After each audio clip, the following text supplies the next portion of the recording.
Yo, what's up, chat? What's up, chat? 7 minutes. 7 minutes. What's up, boys? 7 minutes is all I can spare to play with you. Today's stream, we're going to be doing the long freaking... You guys have been waiting for this one for a long time, boys. We're going to be freaking reviewing. We're going to be... Well, not only are we going to be reviewing, we also might be doing a little bit of discussion about certain aspects of the game. So that's why if you guys are seeing the stream, it basically says RA9 discussion. But like I said, there's multiple things in this stream. We're going to be doing a review. We might be talking about other sections specifically. This will all be turned into a video. And I'm also joined by Virus the Virus, aka he's a fellow Capcom creator. He also covers a lot of Resident Evil clones on his channel. He's been a long time friend of the channel. So boys, I'm super hyped. I'm gonna bring him in right now, and we'll get started, boys. We'll get started. We'll read some chats, and let's do it. Let me bring in Virus right now. Let's go. Yo, Virus, can you hear me? Yeah. Virus just left. What's up? I had to make a grand entrance, baby. What's up, man? So we were just talking pre-stream. Like I said, I'm planning on doing... We're going to be talking a lot. I mean, if you guys have never been a part of my streams, right? I mean, I talk... When me and Virus are in the house, we talk a lot, boys. This is going to be a yap session. We talk a lot, yet we have nothing to say at all. So yeah, so like I said, yeah, let's read some chats first. Let's talk about it. Let's see, Mikey Zom, how's it going, man? He says, Wesker, how's it going? Thank you so much for stopping by. Joda, try to keep them spread out so not to flood the chat. Yeah, sure. OMG, I was thinking how if we get Mercenaries to be better co-op and better be a feature Real Hunk or Tofu team R.P.D. ruins. Yes, Real Hunk, not Commander. BRB made a story DLC. Gonna see if it's true or speculation. Yes, actually, we're gonna be talking about that, right? Yeah, I don't know if we should talk about that before. I guess maybe since we're on the subject, why not? So I was kind of talking to Virus to see what he thought on the DLC that got announced from the director. What were your thoughts on that? Because it does seem like he was 100% trolling. I know on Discord my chat was like saying, "What are these pictures?" But yeah, what are your thoughts, man? No, I can definitely see it happening. I mean, I'd be a little disappointed if we didn't get anything for this game, especially because the last RE title we got with 8, we didn't really get a whole lot in terms of DLC. I know we had a little bit for RE4 remake, but again, that was like rehashed of an already established story. So to not include that would be kind of odd in that title, but I really hope so. I'd love to see. I've seen people speculate either you get to play Alyssa before things kind of go awry, or maybe Leon where he's been either after the fact or beforehand would be cool as well. I just hope we get something, and I'll eat it up regardless. Yeah, that's a very good point. That's actually something that I did theorize a long time ago. I think that was actually part of my first video. I was like, we're definitely going to get a DLC on either the main character, right? I mean, back then I was saying there was a lot of discussions on whether the game was just going to be Grace, right? Or we were going to have another kind of protagonist. It wasn't confirmed that we were going to get Leon. There were certain leaks that said that Leon was going to be the main character. Obviously, that ended up being false. That did not end up happening, right? I mean, it does. We'll kind of go over that a little bit later, but kind of like who the main character is. But going back to what I was saying, that is something that I theorized. I was like, well, we've seen footage of Alyssa, so that would be cool if we got to play as Alyssa, right? But not only that, what if we played as a different RE character, right? Different main protagonist, because like I said, this was back when we didn't know who the other protagonist was, if we were going to get another protagonist, if it was going to be more like how Chris was in RE8, right? We didn't really know. And so if that was the case, I was saying back like a couple months ago, I was like, well, then it would be cool if we ended up getting a full DLC, because I think that's what Village was missing as well, right? Because we got to play as Chris just from like the initial, like not the initial. We saw Chris from the beginning, but we didn't really play as him until just a small section in Village. I think I would have liked Village a little bit more if they kind of explained before what Chris was doing in Village, right? Like, how do they figure out who Miranda was? Him going through it, right, and then going to Ethan's house, and then the start of Village begins. I think that would have been cool. So that's what I was kind of theorizing. So that's super awesome, though, that we're getting a story DLC. And as I was kind of talking about with like the references, I think one of my viewers was suggesting that like it looked like Candy Crush was in the picture, right? that he had. There's also like another weird picture of him, looked like it was like in a 007 outfit, like Leon was. And I think it was like something Final Requiem. So it looks like they're trolling because a lot of that just looked 100% fake. But yeah, I'm kind of excited. And if it's not even, like I was saying, right? I mean, we could get Alyssa. We could get maybe something like you said, Leon, right before. I think it would be cool if we got Sherry, because Sherry specifically states that she's too sick to go out in the field. That's why Sherry was in like sitting down on this one when Leon was still going through, he was still pushing through, but Sherry kind of took a backseat. It would be interesting if Sherry kind of starts her investigation or kind of starts the whole investigation, kind of like, kind of her seeing her get sick. That would be kind of cool. I don't know if they'll do that. Spoilers, on top of, by the way. So that's just the theory that. Well, you know what? Fun fact. I was telling Virus pre-stream. I've had a bunch of theories correct. So many theories that I've had more theories correct than there have been correct Resident Evil leaks, which tells you a lot, right? This is something I've been telling people for the longest time. Do not trust Resident Evil leaks. I can count with one hand how many have ended up being true. So that's funny. That's a video I'm working on, boys. I'm going to be doing kind of like a compilation showing proof of all my theories that ended up being true for RE9. So stay tuned for that. But yeah, I think it was kind of a given too that we were going to get it. But what's funny is that I didn't know it was going to happen so quickly. Like, what are your thoughts on them releasing like this news that we're getting a story DLC like this? Because I don't think that happened with Village until like months later, wasn't it? I think so. Yeah. I mean, I think the time frame they said for this as well will also be a couple months. Though, if they only just started development, I don't know how quick they can turn that around. I mean, all the assets are there, but it all depends, I guess, on how much they already have established, right? If they already have the voice lines and everything, then it'd probably go by a lot quicker. But if not, then they got to record all that, all the set pieces and stuff too. I'm not sure if they already kind of have a basis to go off of, which will then help with the time that it gets released.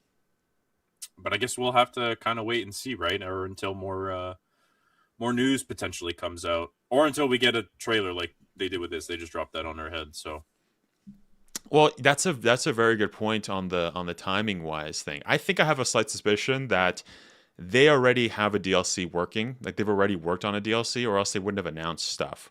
I think the reason for that is because with RE8, that took wasn't it like a year? A little bit longer, wasn't something it? Like that, yeah. Yeah, and then also Separate Ways, I think was like 9 months, I believe. I think that came out correct me if I'm wrong, guys. I think that came out in 2023, October or something along those lines, like late that year. And then I think we got early that year of 2023 is when RE4 released, right? I think it was March or May. I don't remember specifics. But it was somewhere around. It was also funny because I think the new John Wick movie released during that time. And it's funny because there's so many John Wick kind of references in RE4. I think, if I'm not mistaken, it was like, what, 3 years now? But that and a lot of the edits that people would make too of John Wick and Resident Evil 4. Remember those as well? Yes, because Leon was using the car system, which was super sick. I love the first time I heard about the car system, the center axis relock, which is when Leon kind of goes from this position to this. Right, this, and then, normal, and then go over here. I'm not a gun guy, but I just know that system was in Splinter Cell Blacklist. That was the first time I kind of saw somebody shoot like that, and I was like, bro, this looks sick, yo. And so they got it. I was gonna say they got it in this game too, but they gave him more sauce with it. Yes. Now he's he didn't do this before, but now he actually does this part of the car system, right? And then he goes here, and then he also goes like that once. So yeah, cool system. He one-hands it for steez, man. Holy, I love that man.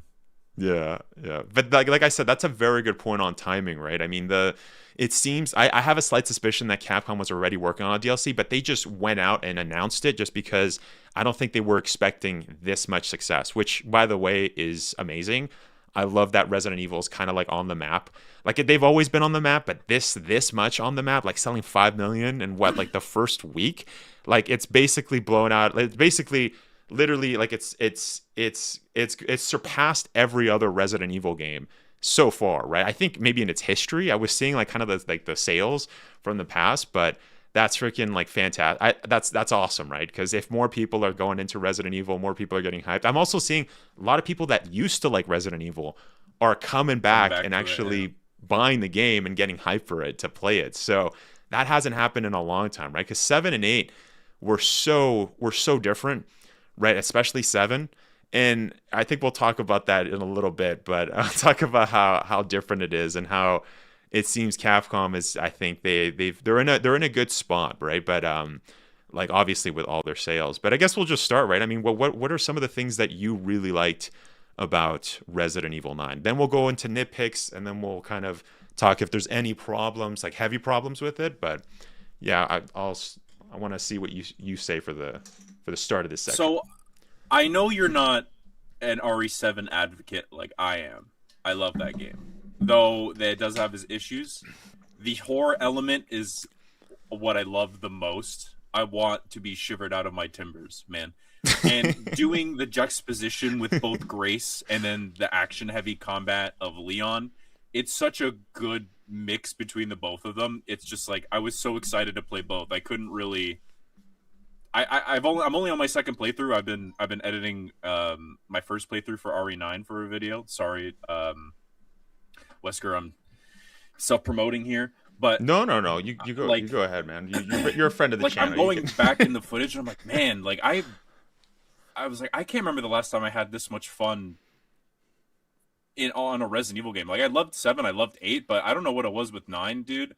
There was very little for me to nitpick. I think the only parts that hurt it, especially from a replay point, are some of the lame story beats. You know how games are very formulaic, like, oh, we have to tell the story, so now you're going to do this long section of 30 minutes where you have to be a child, because I love my second character obligation portions of games. It's my absolute favorite thing in the whole world.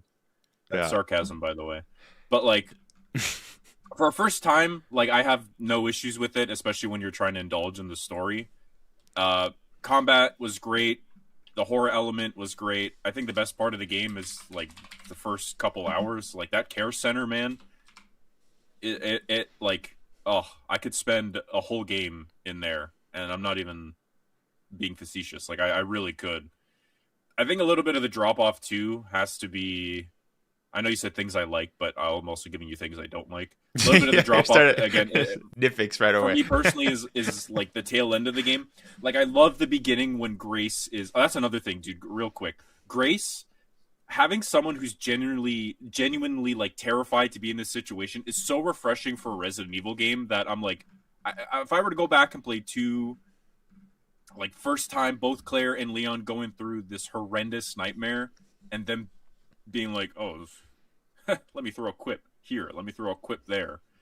Like, yeah. I understand making light of his situation, but like having someone genuinely terrified made me even more anxious playing her parts.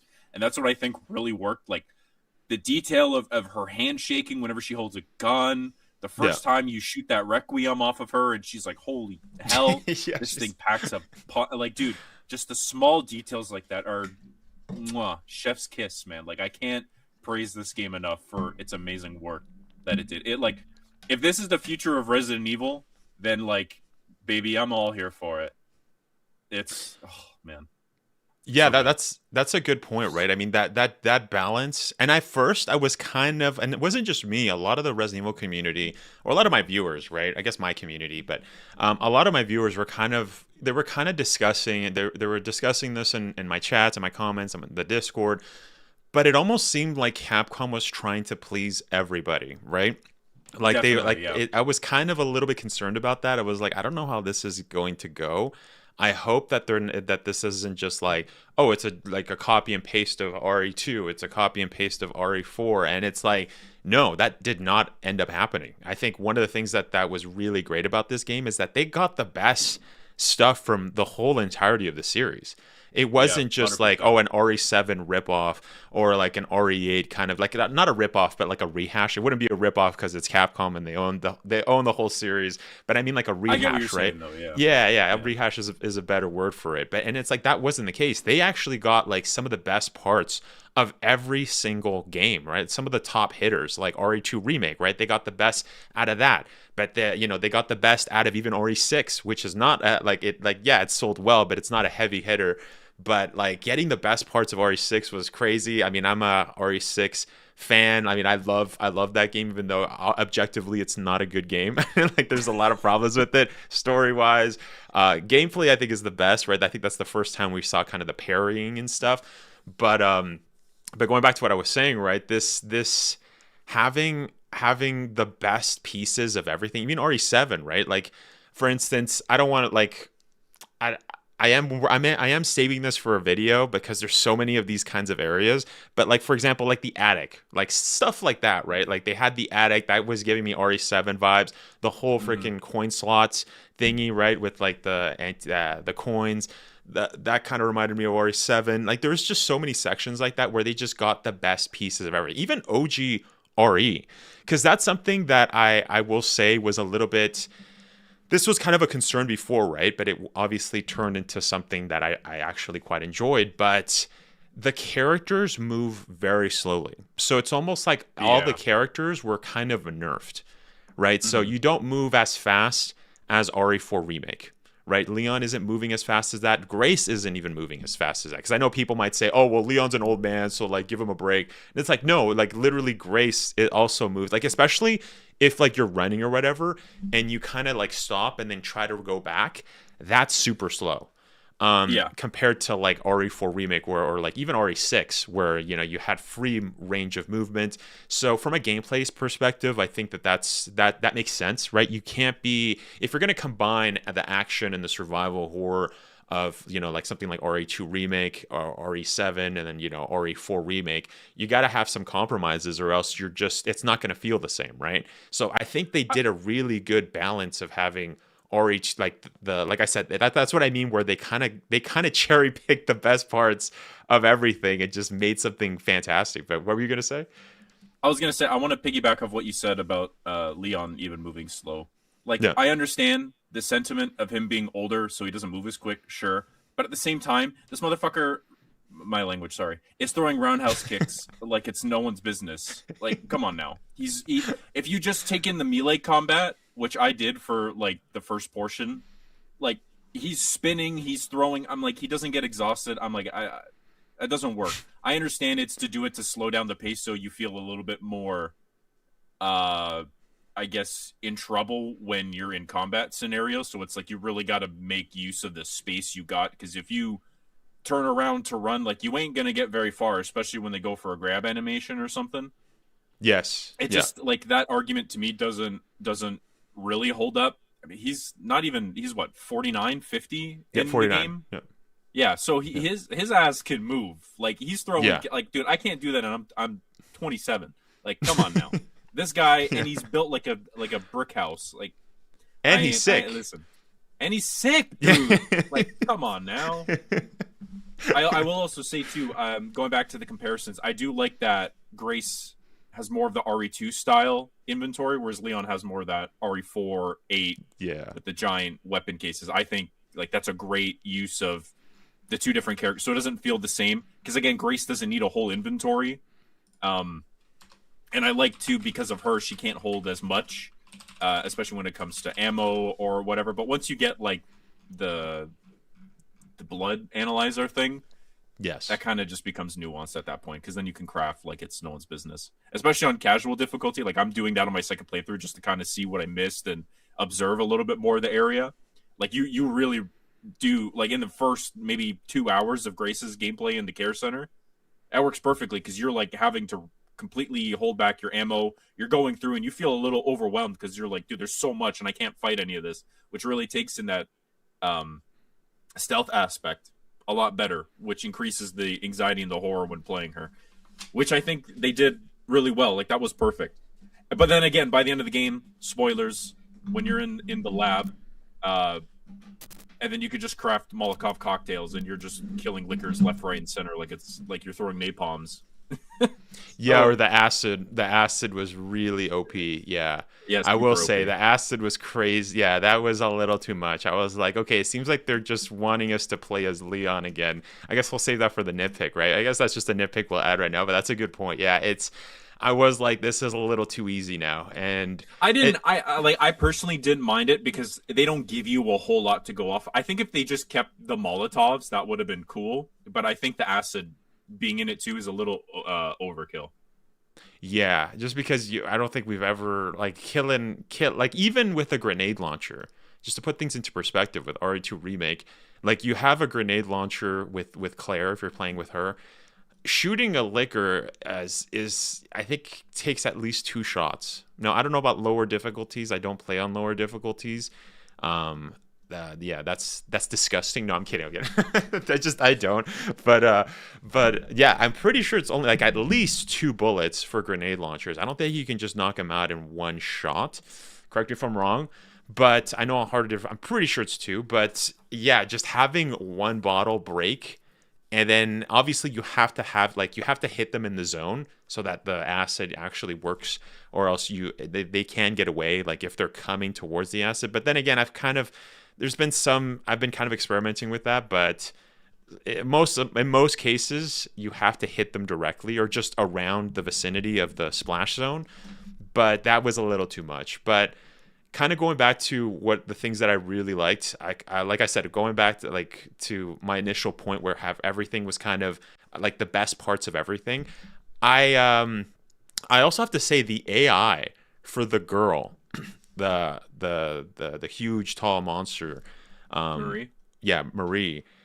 She was very the AI was so weird, honestly. I really liked how weird it was, especially in the basement. Because that's like where you mostly fight her, right? And also like that earlier section, even that earlier section, like the one that was showcased in the first kind of demo showcase for Summer Games Fest, the first announcement of Resident Evil 9. The AI was, and especially coming off of playing Alien Isolation, which I know is an older game, like 12 years old now, or maybe less. I'm not Definitely exactly up there, yeah. sure, but the AI is so weird. Like it plays really weirdly, and I really love that. Like the whole basement section where sometimes the creature would just literally wait for you to pull the fuse out. There was that section where you had like right before you get to like the forklift thing, and there's like all those bodies that are kind of moving. That section when you have to go back there and kind of take the fuse and take the and then go back to put all of the fuses and then get out of there with Emily. That section was just hilarious. That I thought that was just like it was hilarious because as soon as you pull the thing off, she just drops down. So you have literally like 2.5 seconds to literally put it back, or you're literally screwed, especially like on insanity difficulty, which is most of my playthroughs is on that difficulty. And I guess since we're talking about things that I liked also, I really liked insanity difficulty. And this is kind of like a nitpick and also kind of a thing that I really liked is that insanity difficulty was great, but my nitpick for it is why didn't they give me that option to play it from the get-go? Or if not that, it almost feels, and I've said this when I was playing, I was really like it almost feels like the jump from, and I also saw another one of my viewers mention this as well. It almost feels like oh, you know what? No, that viewer was commenting on what I was saying. Never mind. But that it almost felt like the standard difficulty and going to insanity. It seemed like we jumped a couple of steps. You know what I mean? Like it seems like I think we should have had like a hardcore and then an insanity difficulty, or a professional and then insanity. Because going directly to insanity, I think for newcomers to the series, I don't think it's going to be really hard for them. Obviously for me, it's not hard. I think it was very akin to, it felt like a combination of both like professional on RE4 Remake and as well as hardcore on RE2 Remake, specifically for the gray sections. Because the gray sections, you had to be very precise, right? Like moving, and also the fact that insanity difficulty does not give you any of the save codes. Which also, admittedly, I really like that you kept all of the files of the game. You didn't have to get all of the files again. That's something else that I really liked about RE9. That was a really good quality of life, because I can't really stand that with most RE games where you kind of have to find every single file. And if you're looking for files, you want to look at something really quick, you got to find it again. And it's like, bro, I don't want to do that. And if you're replaying games, you're not going to go and grab every single file. So the fact that they only took out the safe combos in your first playthrough of Insanity was awesome. But going back to what I was saying, right, the Insanity difficulty seemed like it jumped way ahead. But as I was saying, right, the preciseness of it was very RE2 Remake, where the game does not give you a gun, right from the get-go. You literally have to just go around without a gun. You have one bullet in the Requiem, but obviously you ask any pro Resident, like any like OG Resident Evil person, you're gonna save that bullet for when it counts, right? But yeah, going through kind of dodging a lot of the zombies, that has to be precise. A lot of the stuff you're doing, like I don't think I barely killed anybody in my first playthrough of Insanity, mostly because, or even in my continued playthroughs of Insanity, because you don't want them turning into blister heads, right? And if you've played RE1 Remake, you don't want to do that, right? So, but what was have you played on Insanity difficulty? How was your experience? I haven't. With that? No, I haven't had time to really. I haven't even finished my second playthrough of the game. I'm only about halfway through. I still have like a lot to go. Like I'm trying to take my time with it so I can really stretch out my my experience with it personally. But yeah. I haven't. I did hear a lot of things that they did change, like enemy placements. Like I saw someone in chat say it felt like a little bit like the Madhouse difficulty from RE7. And if how you're describing it like I already know I'm going to go through hell when I get through to Insanity mode. But I'm excited for it. I like feeling like hopeless. So it's a good change. I do agree with you. Like they definitely should have, I think, maybe had that off the bat, because that was a complaint with a lot of people that I've seen. People that I'm familiar with, especially who love Resident Evil games, are like, it's weird that they didn't give us a hardcore thing right off the bat. But I understand, like, they wanted to kind of give it a new life to a more general audience. I felt like they kind of knew, especially with the hype surrounding this game, they're like, oh, we don't want already people to be put in maybe the hardest difficulty to steer them away from it. That's actually why they did the modern and classic. That's actually one of my nitpicks. We'll go over that later on, but that's actually one of my nitpicks. Because for me, that and like you were saying, right? They should have. If a lot of people are saying this, then it makes sense, right? Because for me, as a hardcore Resident Evil player, I've platinum all of the Resident Evil games except for the mainline series, except for RE0, and that's just because RE0. Me and my relationship with RE0 is always like, it's kind of a drag. But with this game, it literally took me 3 days. Sorry, not in 3 days, 6 days. I could have gotten it less, but it took me 3 playthroughs to get the platinum. That's kind of wild. All right, like that. I don't think I've ever been that quick to get the platinum for RE9. We'll talk more in depth as to the issues that I did not like about that. But as you were saying, right, you were bringing up that really good point, is that if a lot of people were kind of having the same thoughts, where it's like, why didn't we get a hard mode right from the get-go? Why do I have to play at a lower difficulty? You know what I mean? Like, just because everybody wants to play on the like, I don't care about that. Also, well, I don't want to get too much in the nitpick. We'll talk more on that later. but yeah, just to stay on topic with the things that I liked.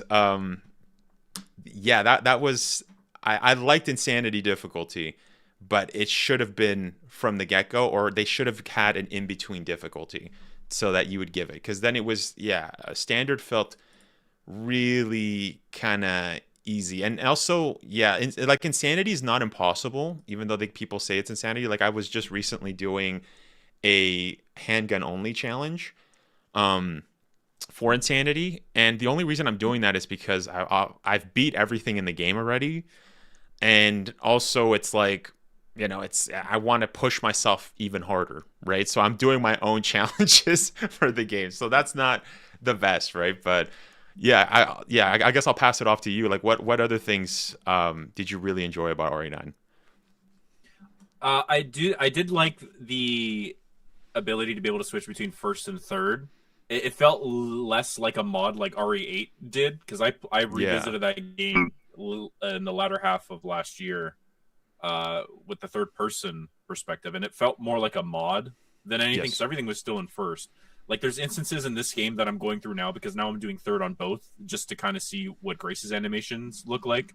And one thing a lot of people will miss, especially if you don't play in third for Grace, is that she actually gets a little bit quicker when she's being chased.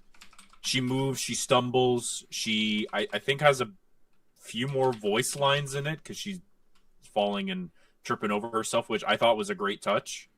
Yeah. The weapons feel great. Some of them felt a little useless, especially in Leon's half. I will say, though, I do kind of like the fact that everything kind of carries over from one playthrough to the next. Like, you go through a second playthrough, Leon already has the box right off the rip, so you can already just start buying some of the better weapons immediately instead of having to wait to get to Raccoon City. Which, by the way, Raccoon City, it was really fun revisiting. I thought it was pretty decent.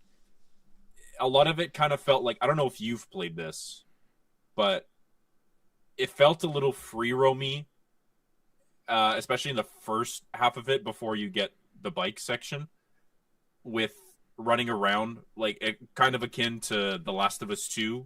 Seattle Day 1 is Ellie. I got a little bit of that from it, which was a little strange. I will say that I've been seeing a lot of people mention that as well, and I'm curious what specifically, because I like, I can say Last of Us akin for sure, but just because, you know, you're in like almost like a post-apocalyptic looking area. But I think there was two sections for me that I really got like not Last of Us 2, just Last of Us vibes from. But obviously it didn't feel like how much Last of Us are we talking here? And also, what sections do you specifically mean? I'm curious about this. And the only reason I'm curious is because I've seen a lot of people mention this, but not go into specifics. So, like, the first, like I was saying, when you're trying to get the detonator for the bomb, as Leon in that first section, it was very open worldy a little bit. I understand it was a little more reserved because you have the spots underground, the parking garage, and what was it, the gas station, and then you have the fallen tower, which was pretty cool. That reminded me a little bit of The Last of Us. The glass in this game works just like it as well, which if you know me, like, I love The Last of Us 1 and 2 regardless of, you know, it's... Wait, you like Last of Us Part 2? I didn't know. I do.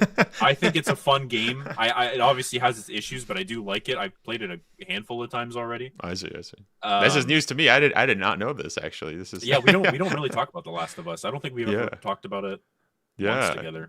We may have to do that sometime in one of our app sessions. But it did remind me of that, and like, one of the underrated features that I really wish we got more of was the glass. Like, that was so much fun. Just utilizing that and kind of making it like, it's kind of puzzle based, because if you blow out this spot, you can't go here anymore. Or, okay, now you're reducing your space in the area because you've already shot out these parts, which is really fun. I'm sure on an Insanity playthrough that thing comes absolutely clutch. But like, I'm laughing through that because I did not like that section. Really? Oh, dude, I thought it was so fun. And I'll go into with a reason why, but it's not for like the reason, there's just glass and I don't like glass. It's not like something like that, right? It's more like we'll go into that, but yeah, there's a specific reason. This is a game mechanic that I don't really like, but going back to the thing, like, what was Last of Us esque for you? Like, what made you 100% get that vibe? I'm curious, because I think I saw somebody mostly say just like the first section of Raccoon City, like that to me. Oh, sorry, I moved my cam. That to me was like, that screamed Last of Us. I don't know why. Again, a little less because it's not overgrown like Last of Us is. Yeah, it's been like 20 odd years, and I get it was a radioactive weapon, so not a lot of life would grow there. I did like that though. The one, I'm kind of going off on a different tangent, but the scenery of it and just the openness of that section felt like Seattle Day 1 from The Last of Us 2. I also just love me a father-daughter story. Like, I'm looking at this, I'm like, okay, Grace is just a surrogate at this point, and it worked out quite well. Their relationship together, which I thoroughly enjoyed. Yeah, for me, the only Last of Us kind of vibes that I got, specifically like map wise, I think was that, and I remember playing it and streaming it, was that section like you mentioned, the parking lot, there where everything was kind of underwater. That gave heavy Last of Us, like just Last of Us vibes, right? I think the other section was the buildings. When that specific building we were talking about, the glass, that whole section was very Last of Us. Because I remember, like, I think the first Last of Us game, you go into like a crooked building, a building that's like ready to collapse.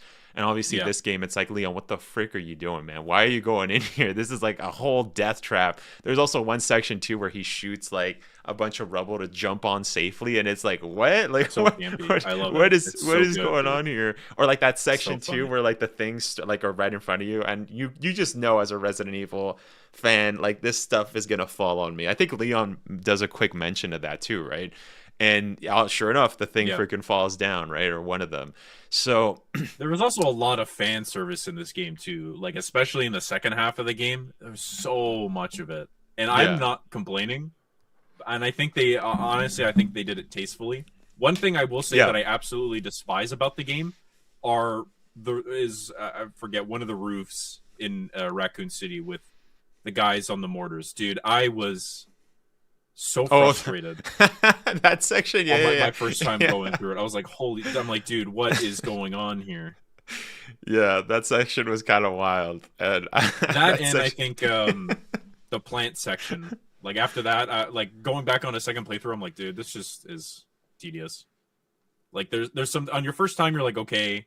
I also got Evil Within vibes crazy from this game as well. Yeah, I heard a lot of people mention that. I'm pretty sure Shinji Mikami, but very, very Evil Within. Like, the singer in the care center, I'm like, it reminds me of the ghost in the TV from Evil Within 2. The campiness from a lot of it too also just reminded me of the Evil Within, which I know Resident Evil's always been campy, and they took it to a whole nother level with this. And if you get to the bike section of this game and you don't love it, your opinion's wrong. I'm sorry. It's so funny. Like, it's a funny game. I have problems with that section because what do you call it? It's definitely like, oh my god. No, but what do you call that section actually? So what would you call that section? It just becomes kind of a rail shooter.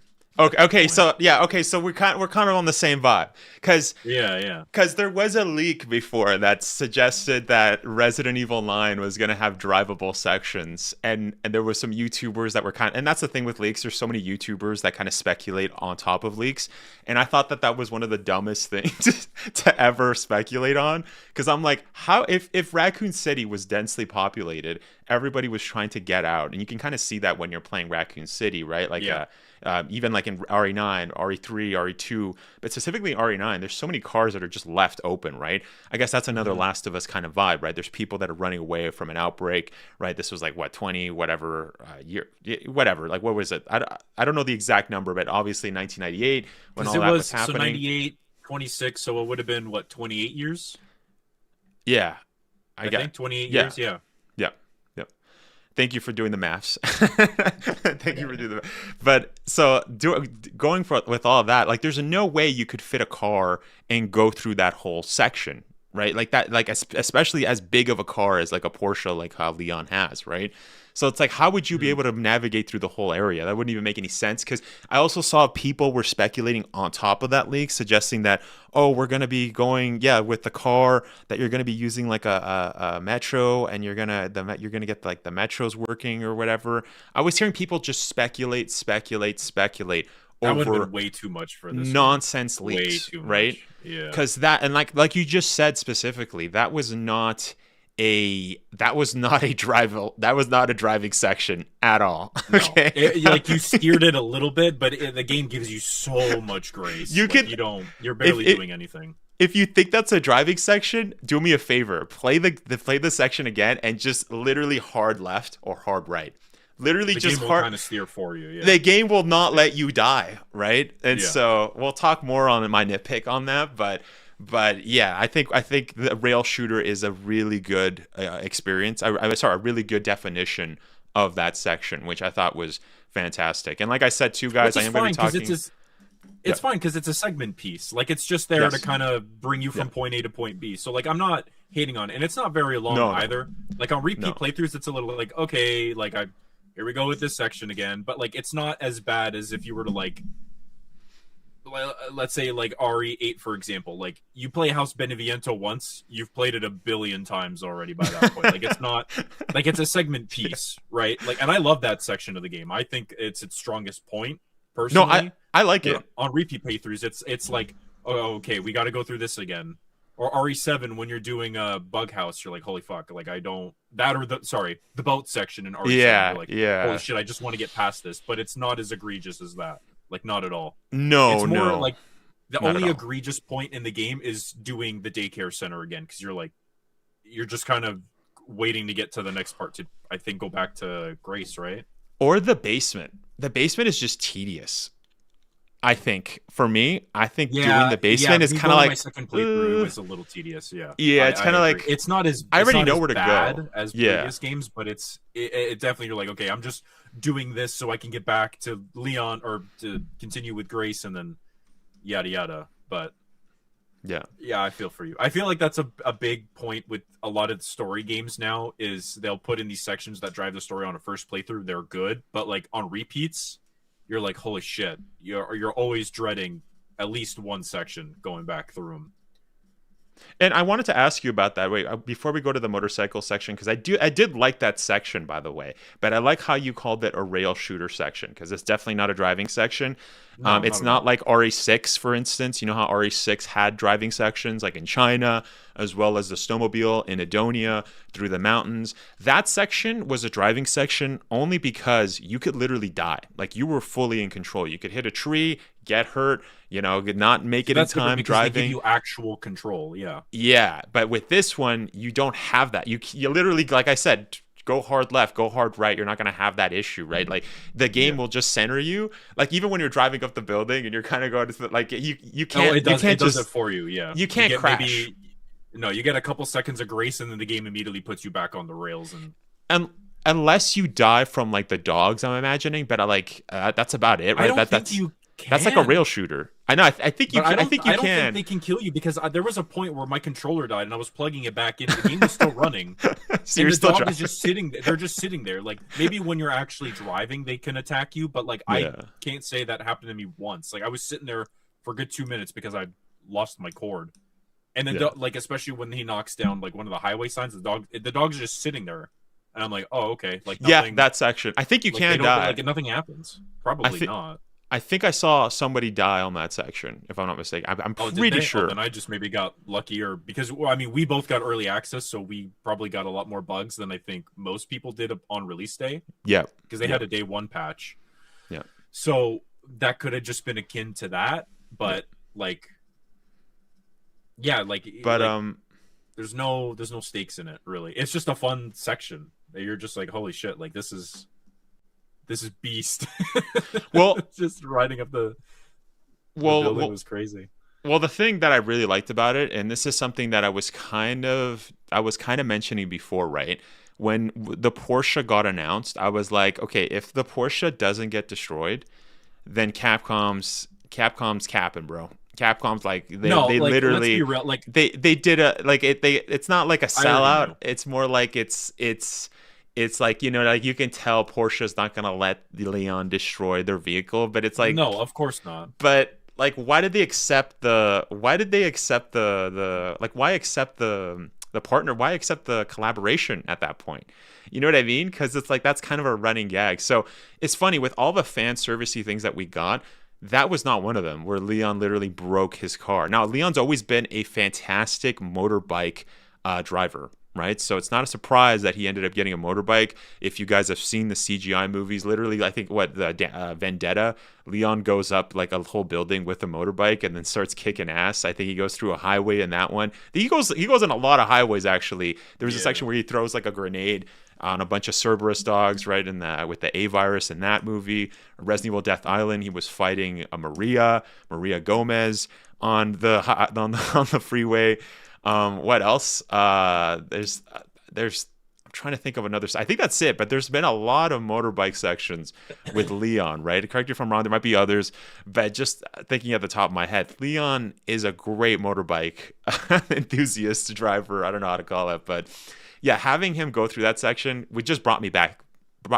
It brought me back to those moments, right? So that was great. That was true to the character. That's how it should have been.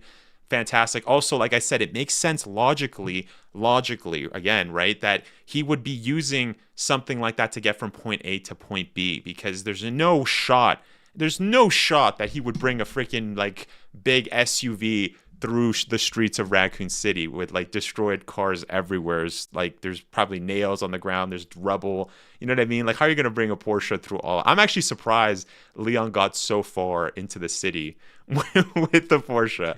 Like that. You know what's so fun? Yeah, there's no way his ass would have been able to get in there with the amount of congestion leading out of the highways. There's no way he would have been able to get in there. Yeah, that's definitely a nitpick. I did see a funny post. I'm going to be skipping ahead a little bit. I'm not going to say much else, but like, it's teased that Leon is married in it, yes, right? Yeah. So I saw a funny meme where someone was like, we still don't know who it is, so I'm just going to assume that it's Eder, even though it probably isn't. But I was seeing a thing where he gets home and he's like, Eder, I left the Porsche in Raccoon City. And she's just like pissed over it. It's like, you know how much you spent on that Porsche? I'm paraphrasing the meme, but it was something like that, where it's like, how was he going to tell Eder that he left his $200,000 car behind? Yeah, that's good. And I guess because he doesn't get it back by the end. He's in the beginning, and he got Raccoon City, and then you never see it again. Yeah, so. we could actually, if we have time, I definitely want to go over that, because there has been a lot. And this, I'll just mention it right now, but there's been a lot of AI slop that has been coming out with RE9, which, you know, it's not surprising. RE9 has been, like we talked before, they've been having a huge success, which is great. But we also get some cons with a lot of AI slop of people saying incorrect information. I kind of mentioned this in my previous stream, but for instance, I was seeing people kind of make jokes about how Leon has cost Umbrella so much money, and it's like, guys, this is not Umbrella, all right? It's an Umbrella facility, ARC, but that's not from Umbrella, right? This is the connections have taken over. There's even a shot there where there's other organizations from past Resident Evil, like I'm pretty sure you saw Trisol, I'm pretty sure you saw HCF. It's not Umbrella, right? This is the connections that's in charge of this whole thing, right? So there's been a lot of misinformation, and there has been misinformation also tied to this, right, to that story. So I'm gonna add it if we have time. We'll talk about the marriage thing with the thing, because I've noticed a lot of people have been going overboard with AI slop, specifically with that, and it's like, guys, let's lock in a little bit, but. But anyways, going back to I did want to go back real quick, and then we'll actually read some chats. But I did want to talk about, because this is a question you brought up before, or a comment you brought up before. You mentioned how the whatchamacallit, the RE9, the Care Center specifically, reminds you a lot about The Evil Within. Now, as somebody who's never played The Evil Within, I've always wanted to. I have the games now, but I just haven't had the time to go through them. I'm curious, that artificial section in RE9 where you put the artificial heart and the artificial lung, was that an Evil Within? No, you do a lobotomy in the Evil Within. Okay. And is that like on just like a dead corpse? The lungs and heart? I don't think so. Yeah, they're like loose heads laying. So the whole thing with Evil Within is that it takes place within, spoilers, sorry, but the game's like fucking 14 years old, so get over it. Where you're like stuck in like a cryo chamber sort of deal, and you're technically within a dream or someone's psyche. So like a lot of the things are just kind of body horror for the person who is in there, specifically when it comes to like their mental state. And one of them I think has to do with the main character having maybe not. I think it's hinted that he gets a lobotomy to kind of tame himself, because he has power in this other place that for the experiments that they do. But that's something you do to open up a puzzle. You do I think 2 of them, and then there's like another part that you do, I think, with someone's eye or something like that. I can't remember. It's been a while since I played that now. But I wouldn't say that was necessary. There may have been something like that in there, but I honestly can't recall. Okay. Because I But, just like, wanted to ask because I was getting major Tormented Souls vibes from that I section. haven't played that yet, so And so I can't comment. I'm pretty sure Tormented Souls had a section like that. Correct me if I'm wrong, guys. But I'm pretty sure that was like you can tell they got with, like, inspiration the body from. on the table, right? And you got And like the what lungs happens. and like the heart, right? And then it comes back Okay, up. yeah, I see that. So that Yeah. section was something that I was like, I'm getting Tormented Souls vibes, right? Which is that Chilean indie game, which super happy. I have not played the second game. I have to do that. But yeah, I just thought I'd ask, right? Because I've never played the Evil Within. But thank you for spoiling the whole entirety of the game. No, I'm kidding. I don't get spoiled. I want to make that very clear, guys. I mean, Virus already knows I guarantee me. you by the time you play it anyway, you forget I even said that. So no, I actually don't forget either. Also, I mean, but no, I don't get spoiled. So yeah, I don't get spoiled. God, and bro. yeah, no, I remember everything, boys. I'm that annoying guy in the friend group that's like, you remember when you did that like years ago? Guys, just Wesker's bring up just shit. the worst person to be friends with. I'm the guy that you think about like in the middle of the night and be like, wait, oh shoot, I hope nobody remembers that cringe thing I did. But I remember. He remembers. He remembers. I remember. I'm there. You'll be in bed cringing about something, and then Wesker's just there relaying it back. I remember. I'll do the Dokes meme. Dokes meme. I see. But anyways, let's catch up to some chats. Sorry guys, we've got a massive amount of chats, and sorry guys, we've been locked in because I know we're yappers, but let's take a break. Let's actually read. Eder has a black book of all the cringe. That's funny. The collection, yeah. It's all up in here. Class Redacted, what's up, man? Mike Cheeser or Chesser says, Lord Vega. Oh yeah, was there a secret person that guides you along the way? That's funny. I was watching that, waiting for the day we can discredit him. The Virus describes you. It sounds like the movie The Cell. Yeah, like I don't know. I've never watched that movie. I swear, Ari Village has the heart lung insert thing. No, Ari Village is not. With the doll. They're thinking of the Mia doll section in maybe the DLC. Oh, wait, no, that like the House Beneviento. Yeah, you have to like put stuff into the Mia doll, right? Or you're talking about Shadow Rose. Oh yeah, no, that's the main game. Yeah, you're right. That's the main story. Yeah, that's a good point. Yeah, you have to like take apart her arm, her leg, and I think a ring or something. The ring in that puzzle. Too, yeah. Let's see. I swear, Ari Village. Let's see. Is there's something? Anakin gonna pull the Ask Wally. Ari Nemesis end card for Ada references that Ada isn't her name. That was retcon for the remake series. No, yeah, I think that was part of the OG. I think the OG specifically stated that Ada was not her name, right? That was just the no, it's an alias, right? Yeah, an alias for the guy that she was risen to get access to the Umbrella Labs, right? Or that was the plan. That's how in RE2 remake, that's how she knows so much about that, because she's obviously infiltrating it as a spy. So Connections took over the assets and killed the BSA because they were snooping around. They got to intern to get it back. If it's not Wong, it's wrong. Nothing wrong with this. I love a classic desk walk back. Hey, whatever happened to the constantly changing forest, Jill being the main character, and a witch merchant who also guides you. It's funny though. Dusk specifically did not say that. He did say that things were going to be witchy. He said RE9 is very like it has the witchy aesthetics. But he did not say that was actually some other rando leaker that was the first Resident Evil 9 leak, by the way, where somebody was saying that there was going to be Wendigos, there's going to be in North America, that it was going to be there was going to be a lady or whatever, very similar to like Miranda's old timey character, but there was something with blood moons. All of that, there was going to be like more mystical stuff, like how RE8 had like vampires and like werewolves and all that, but there was going to be the same thing for North America.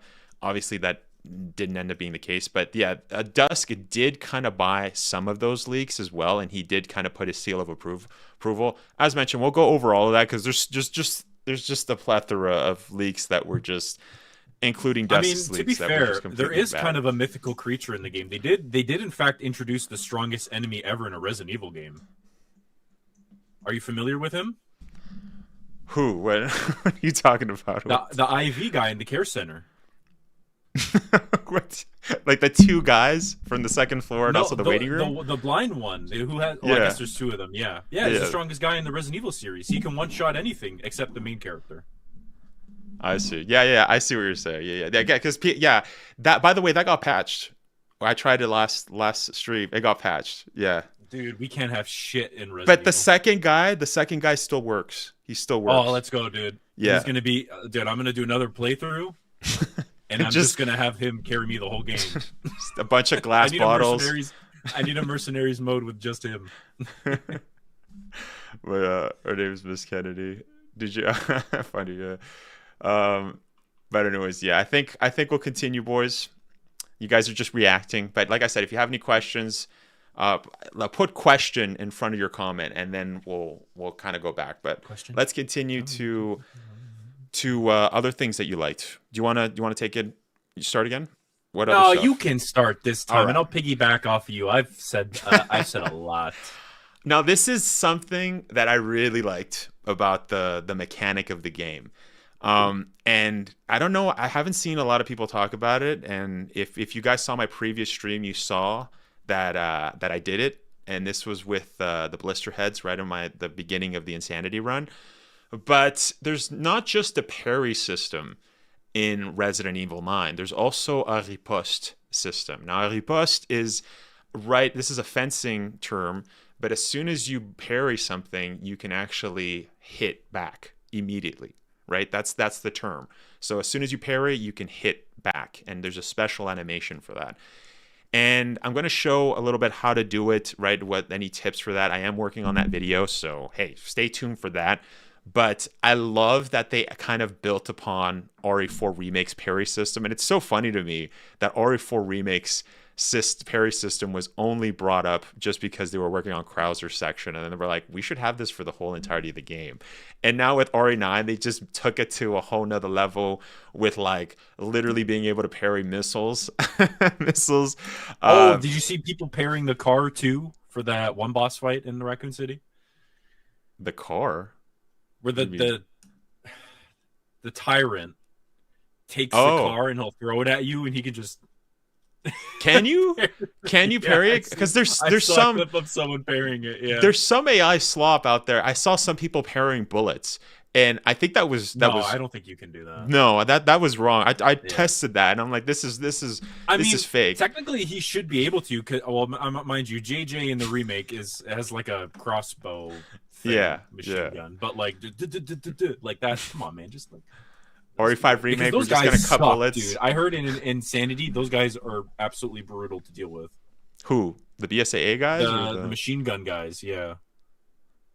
No, that's not bad. It's not bad. Especially if you have armor, you're good. Yeah, if you have armor, you're good. You have like one hit or two, but yeah, you can only get hit like once or twice, literally.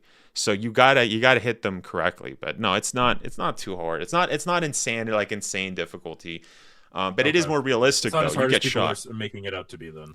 Yeah. Okay. Project Wesker coming out with that French Canadian accent to say specific words. I love the accent. Slips out. No, it's not a French. It's not an accent. It's just the correct way to say it. No. It's just I'm pretty sure. I don't know fencing, but I'm pretty sure it's called the riposte. I think that's what it's called. Yeah. I'm like, correct me if I'm wrong. I'm pretty sure my brother was telling me about that for like another game. Completely unrelated to Resident Evil 9. This was like months ago, and I was like, what's a riposte? And then he was telling me, yeah, it's like after you parry, you can hit. And it's like, that's the mechanic. That's how I'm like, oh, shoot, I didn't know that. And then RE9 having that, crazy. But, crazy. But, and also another thing, too, blood collectors. Really, I was kind of shocked as to how much I would actually enjoy collecting blood, which sounds insane. And that's another thing, too, you were talking about Insanity difficulty. I'm going to make a whole video kind of talking about some tips for that, but not as much blood. You can't get that. You can't get away with just going around, like you were saying, in casual difficulty, grabbing as much blood, or I know in standard, people will like bleed. So whatever enemies you killed a long time ago will continue to bleed, and you can just go back there and just take out more blood and stuff. That's not the case. Wait, really? That's kind of cool. Yeah, like the dead guy who's like, get away from her, get away. Next to the Emily room, that guy, he keeps bleeding, or like again and again. You can just farm blood. Okay. It also Good. kind of reminds me of like Texas Chainsaw Massacre.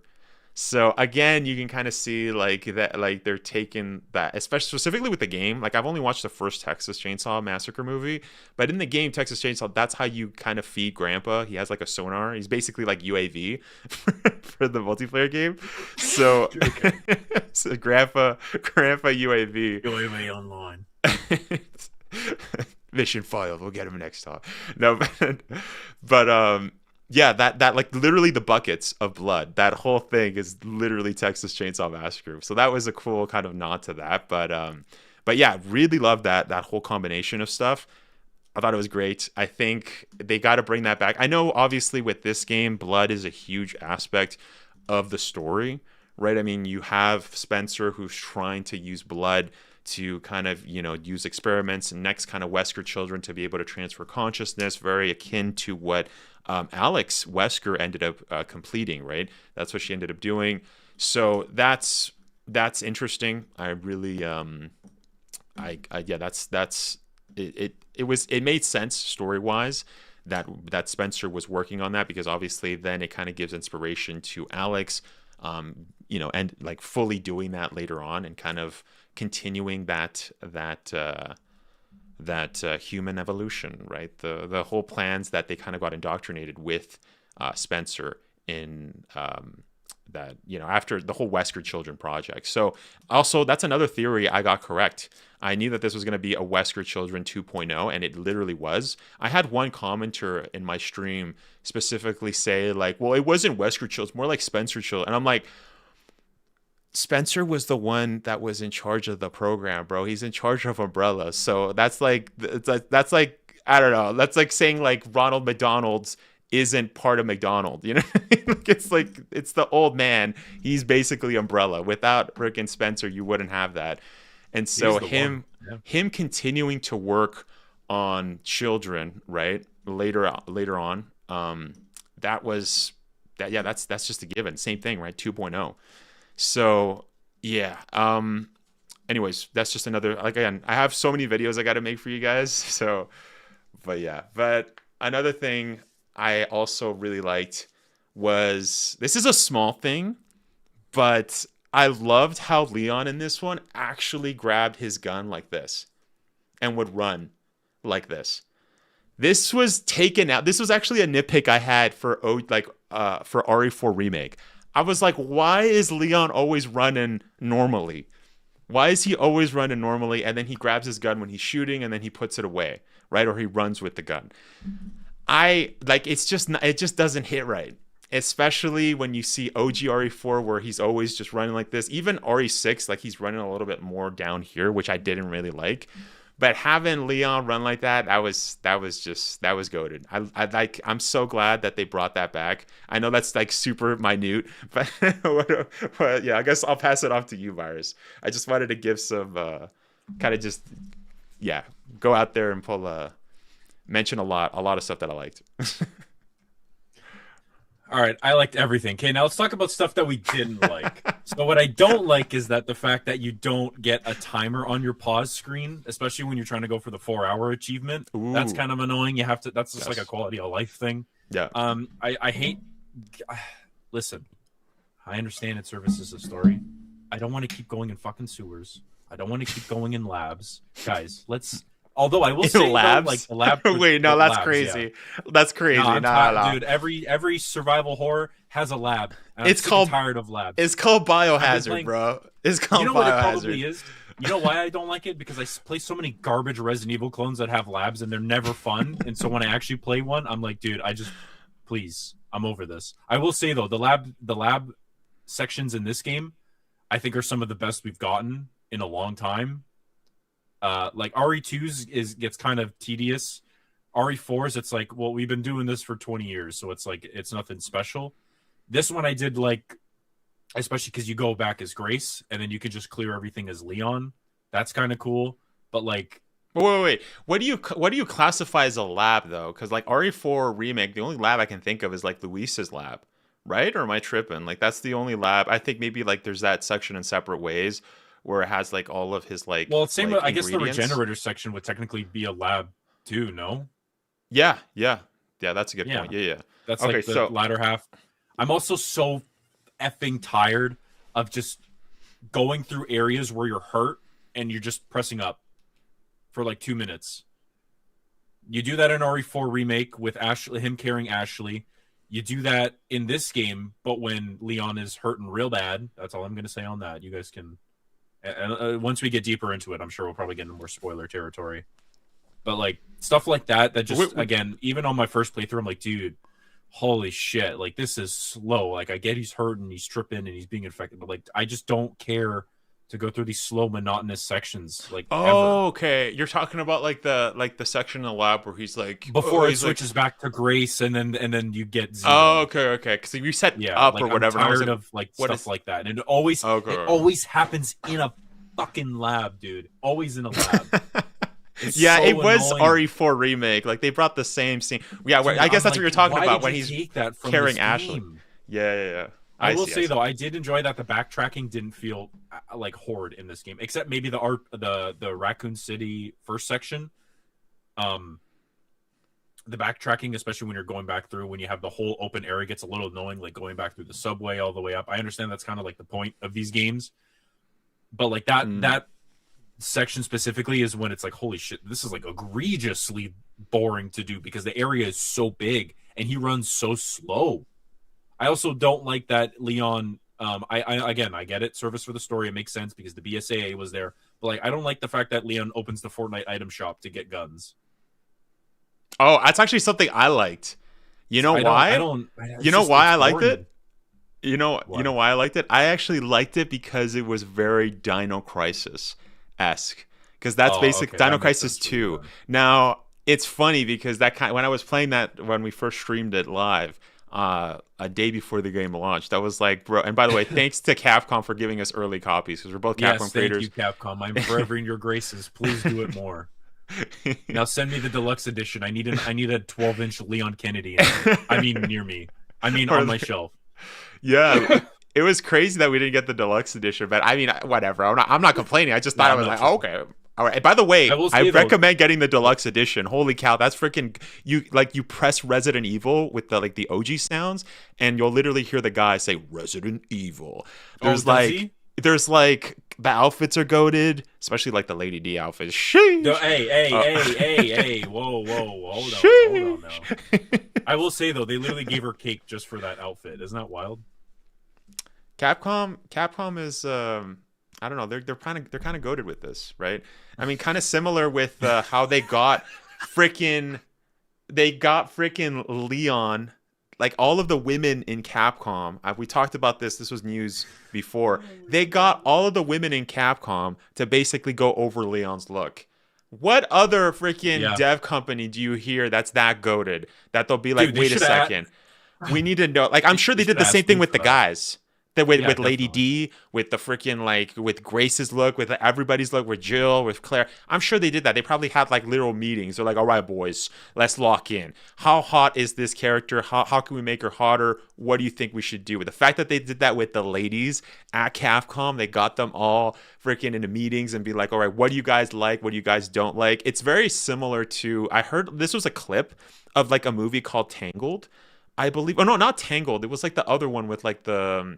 What's I think Rapunzel or whatever. They did there was an animated movie and there was like a really Tangled. Yeah, that's that. Oh, is it that? Okay, there was a guy or whatever, and the guy was super hot and Leon. Yeah, he was a Giga Chad, but the way that the animators, they got a bunch of women just off the street to come in and basically say which guy is the hottest, why, and that's how they got the look of that guy for that specific movie. But it's interesting. It's interesting that basically Capcom did the same strat. So I think Capcom is definitely based when it comes to those things, like literally. But look, listen.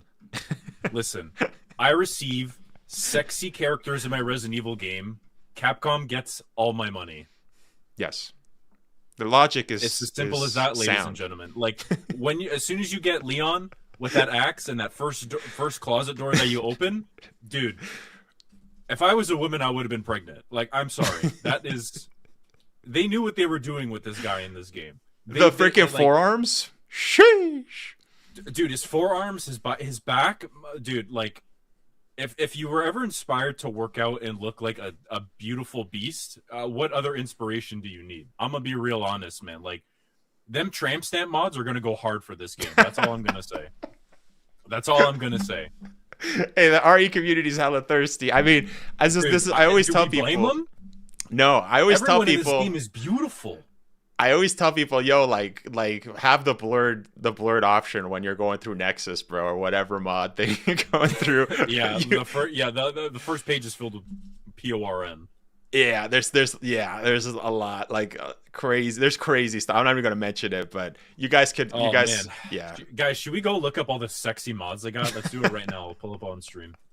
Get flag, get the channel banned immediately. But hey, it'll be worth it. You know what I'm saying? Yeah. But dude, like okay, I saw someone real quick in chat saying they're going gotcha route. Dude, if they had a gotcha system in this game where it was just like spend all your money to get the sexiest outfits for these people in the game, I'm spending all my money. I'm putting a down payment on from my I'm putting up a second mortgage on my house just to get all of them. Just make a Fortnite item shop and it's just bangers. You're laughing. I'm serious. No, I'm laughing at the second mortgage because I'm like, you have a mortgage? Like, that's crazy. A second mortgage for that day. Virus, dude. I will buy another copy of the game just for it, dude. Yeah, but like I said, I really like the freaking the store. The store was freaking go. Now I will say the font kind of reminded me of like Monster Hunter for some weird reason, but like I only played like I think I streamed Monster Hunter like day one when it got released. Capcom gave me a code because I requested it. I was like, let's try Monster Hunter. Never touched it again. But also speaking of Monster Hunter, like it's not even just Resident Evil. Like Capcom knows how to make their ladies. They know how to make their guys in every game, man. So. Going back to our point before, but yeah, the Capcom just a couple goonas. I mean, too.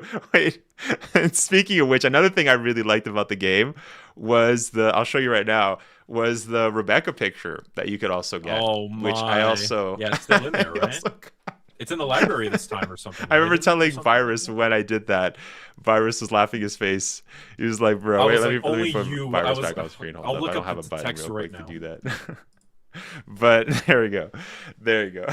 But yeah, I did like the you were mentioning before how Raccoon City had a lot of fan servicing and some people were complaining about that. But show you, leak DMs, leak DMs. Hey, okay. It's the picture, and I said, no way, that's so funny. Oh wait, I can't hear you. Hold up. Why can't I hear you? Wait, say something. Hello. Okay, it doesn't show up. Can you hear me? Hello? Am I deafened? Oh, what happened? I can't hear Virus. Hello? Can you hear me? Hold up. I'm seeing sound. Oh, maybe I muted myself. Did I mute myself? Can you say something? I can hear you. Yeah, okay. I mute. Sorry, touching my stream deck, I freaking muted myself. Okay, I muted all the audio. That's why. Oh, see, they can hear me, but you can't hear me. Unbelievable. This guy's a professional. Come on now. Sorry about that. Sorry. The volume button is right there. For some reason, it's not showing, but he sent me the picture when he got it at like just a random in February. And I was like, no way, that's so funny. Gunnar Wesker confirmed, this proves it. Yeah, and then sure enough, RE9 releases, and then they bring up the picture again. They kept that in there just for you, man, to make you canon. I mean, because it is Wesker's picture. They knew what they were doing. They did canonize it. They literally did. That was crazy. That was crazy. Because before it was kind of like an implied thing, right? It implied that was, but literally they sealed it, bro. They said no. This Wesker was taking out the book, going to the library, having a goon sesh, or talking about or thinking about Rebecca. I don't know what he was. Okay, like I don't. It's crazy, but man, he had a picture in. That's crazy. You have your boss. Your boss has a picture of you, and you're 18. Yeah. That's crazy. It's crazy. Yeah, I'm doing the Spider-Man. Sorry, it comes in naturally. All right. I guess before we get to nitpicks for my section, because I know you were like, let's get into the nitpicks. Just want to check if everything's good. If I mention everything. Upgrading the ammo or the magazines, and then being able to refill your ammo like that. That was something they took out of RE4 Remake, which I was like, bro, why did they take that out? That was like a strat that everybody used, and having that strat kind of make a return in RE9, goated. Also, wait, what? Wait, hold on. What do you mean? So you know how in OG RE4, like if you ran out of bullets, let's say on like your Magnum, you could cheese that by literally going to the merchant. He's hello, stranger, and then freaking going down and like upgrading your magazine size, and then he would give you like fresh bullets in there. Oh yes, yeah. You're right. Yeah. They took that out in RE4 Remake, so you wouldn't be able to do that. You could like if you upgrade your magazine or whatever, like you're not gonna get a fresh magazine for that. You're gonna get zero. Like if you had zero bullets, you'll have zero bullets. So that was kind of like a cheese that everybody abused. And it was goated, right? You would actually save if you're playing on harder difficulties. You would just save like the magazines for when things got like hectic, so you could just do that and cheese it, right? So that was goated that they did that. I haven't experimented too much on that. I have only done it with like normal. I haven't done it with like the Requiem and stuff. So correct me if I'm wrong. Maybe it's not for every weapon. I don't know, but from what I've tested so far, it does work like that. Now, the other thing I kind of mentioned, oh no, we already mentioned that. Okay, final thing for things I liked that's on my list. I think somebody commented as well. We got to talk about the freaking hunk fight. Holy cow. Freaking peak, bro. Peak. Dude, he was so freaking good. I literally shat myself 3 times. It was so good, man. I couldn't believe it. And also, there was like a really goated scene because it shows Hunk and he comes out and he's like, no, I can handle him or whatever. And it shows so Leon tough, being like shocked. He's like, who the hell is this guy? Are. Yeah. and you can see like the white in his beard. Like Leon looks exhausted at that point. He freaking like is about to die. He's like a stage 3 going to stage 4. He's running into Hunk at the worst possible time in your career, right? But the fact that freaking Leon still freaking surpassed him, still freaking kicked his butt. So tough, dude. Also, I thought it was going to be more like the Krauser fight, but I got to say, I Hunk is better. The Hunk fight is better because the Krauser fight, you can get away with shooting him a little. So my first instinct was when he was backing away, I could just shoot him. But my boy, freaking Hunk, was literally dodging and bobbing and weaving those freaking bullets. He was Wesker and RE5 in that bitch. Yeah, literally. And I was like, bro, what the frig? Like, this is, and I died instantly. And then people in my chat were like, bro, what are you doing shooting him? Like, you gotta respect the knife, the axe fight. And I'm like, okay, you're right. And then later on, my boy literally tries to shoot me, right? Like Hunk literally pushes me to the ground and tries to shoot you. And it's like, bro, what? I thought we were having an axe battle. What's this? Why are you bringing in guns? So that whole, and then also the neck break. The neck break animation. Oh, so good. I was like, oh, dude, I'm going to post that clip of my first ever experience with that. But, dude, it was just, it was so peak. It was so, but what were you going to say? What were you going to say? One thing, since you were talking about the guns, I know this doesn't really have anything to do with the Hunk fight, but I loved the executions in this game. Like, the glory kills. Dude, I didn't realize this on my first playthrough, and I'm so mad I didn't get my first ever reaction. I only found it after on, like, TikTok or whatever.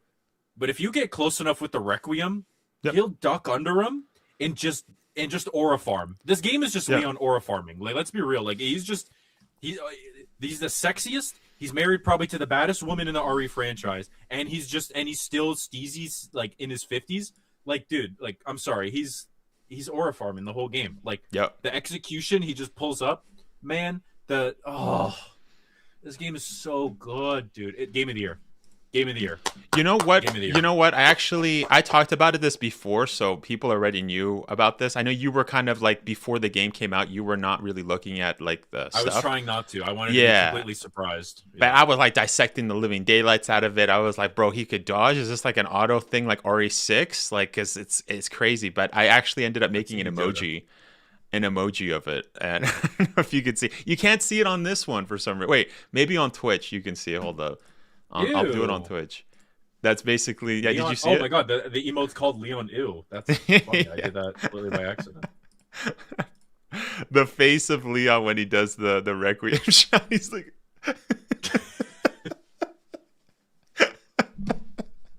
so I had to do it because it was just the funniest like screen grab. But no, like literally that was super goated. I love that. I love that whole section. It's you can only do that with Leon, right? And it makes sense because Leon is goated. You can only parry with Leon because again, Leon is goated, right? I like the juxtaposition of going from a character who is like literally sucks as like a literally like a noob, and then going to an experienced guy. That was freaking goated, right? I love that. Even like you mentioned before, level with, like, one the shaking noob versus master prestige. Yeah, literally. So yeah, it was good. If we go back to the also, hunk can fight, we talk though, about the save room music in this game? Oh, it okay, is real good. And also when they remix the R.P.D. theme, yes, when you get there, dude, like they knew what they were doing with this game, dude. Also, the hunk battle music, so good. That one was freaking sick as well. I'm trying to think of it from the top of my head, but I can't think of it. But it was really good. Like there was a lot of OST that was good. Now, I did hear from one of my viewers when we got to the R.P.D. section that it was kind of lazy because it was literally just a rehash of it was a remix of OG RE2, and it's like, how come Capcom didn't do this with RE2 remake, right? Like they gave us classic sounds, but they didn't give us a remix of that. Like the music and the remake sounds for RE2 remake were kind of not the best in my opinion. But this game for the OST, I will say, I think this is probably one of the it's been a long time since I've enjoyed the music for RE. I don't think I enjoyed it as much as RE7. Like RE7, I can't think of one song that I was like, oh yeah, this is good. And by the way, the save music kind of reminded me of the RE7 save music. Yeah, you're not just gonna disrespect Go Tell Aunt Rhody. There's no way. What? Go Tell Aunt Rhody is one of the worst freaking songs. Don't tell Aunt Rhody. This guy doesn't know ball. He doesn't know ball. Nah. We will not have this freaking sacrilege here, bro. Nah. No. Also, I will say the save music in RE7 is pretty good too. I like it personally. I don't. Nah. I don't like it. RE8 too. Dude, this guy just hates RE7. RE8 too, though. I'm saying RE8 as well. There's nothing in that. No, RE8 I will say is a lot less memorable. I agree with you. I can't think of anything that I was like, oh yeah, that's the sound. Freaking RE6 though. RE6 Mercenaries theme. Freaking RE6. Freaking like the main title theme. Freaking hype. All right, you can talk crap about the whole game, and you're 100% right, by the way. But the music. The music is freaking goated for that game. RE5 music is freaking amazing, bro. I was listening to Wesker's theme, Winds of Madness. It's just, bro, it's so freaking hype. It's so good.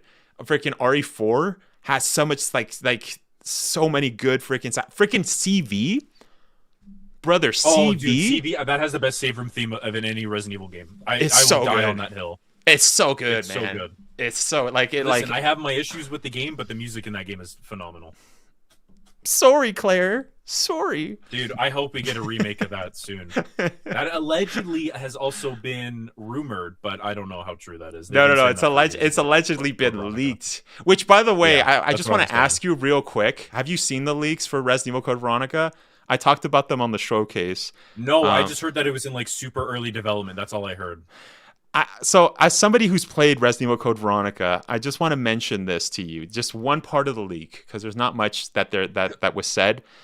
And I just want to hear your thoughts, because when I heard it, I thought it was the dumbest thing I've ever heard. They said that there's going to be bike driving sections around the island. Yes, dude. Just what we need. More bullshit. No, I don't believe that. Yeah, okay, can you explain why there's a problem with that? Like, I want to hear your thoughts on it. Well, Just because logically. like it's the same people that say, "Oh, I would love," like I'm sure you've seen this discussion online recently too, dude. Especially because a lot more people are getting into this franchise with this game. It's like the same can be said to like. Okay, hold on. Let me say this. It's like hand in hand with like an open world aspect. Like a Resident Evil game doesn't work in open world. The whole point of why this game works is because everything's so confined and tight in space. The best part of the game is the care center, and it's confined to hallways and just dreary atmosphere. As soon as you put that in an open world aspect, it doesn't work. It loses a lot of its charm. Now, with that said, when you put something like that in a driving section, that also won't work because then now you have to kind of cater this environment to a driving space. In a rail aspect in RE9, it like that is fine because it's servicing going from point A to point B while giving the player something to do getting to that point. But as soon as you make it into an open world driving section, it just it kind of crumbles the allure that these games have. Well, that was my point, right? How would a driving section, like, let's humor this league for a second. You can't. You literally can't. There's so many YouTubers that were saying that would be freaking amazing that you could do this. And it's like, guys, have you played Resident Evil Code Veronica? Tell me, Virus, explain to me what the issue is with having a bike and only cater to the island. Out of all the sections in Resident Evil Code Veronica, would that work in the OG? Would that work in the OG? Like, I'm just thinking. How would that work? How would that work? And not in a single section of that game, you there's not one aspect where you could drive a bike. The only space you could realistically use it is on the platform with Nosferatu, or in the open field when you get the Gravedigger. That's it. Yeah, those are the only two spots. And Antarctica. You just like.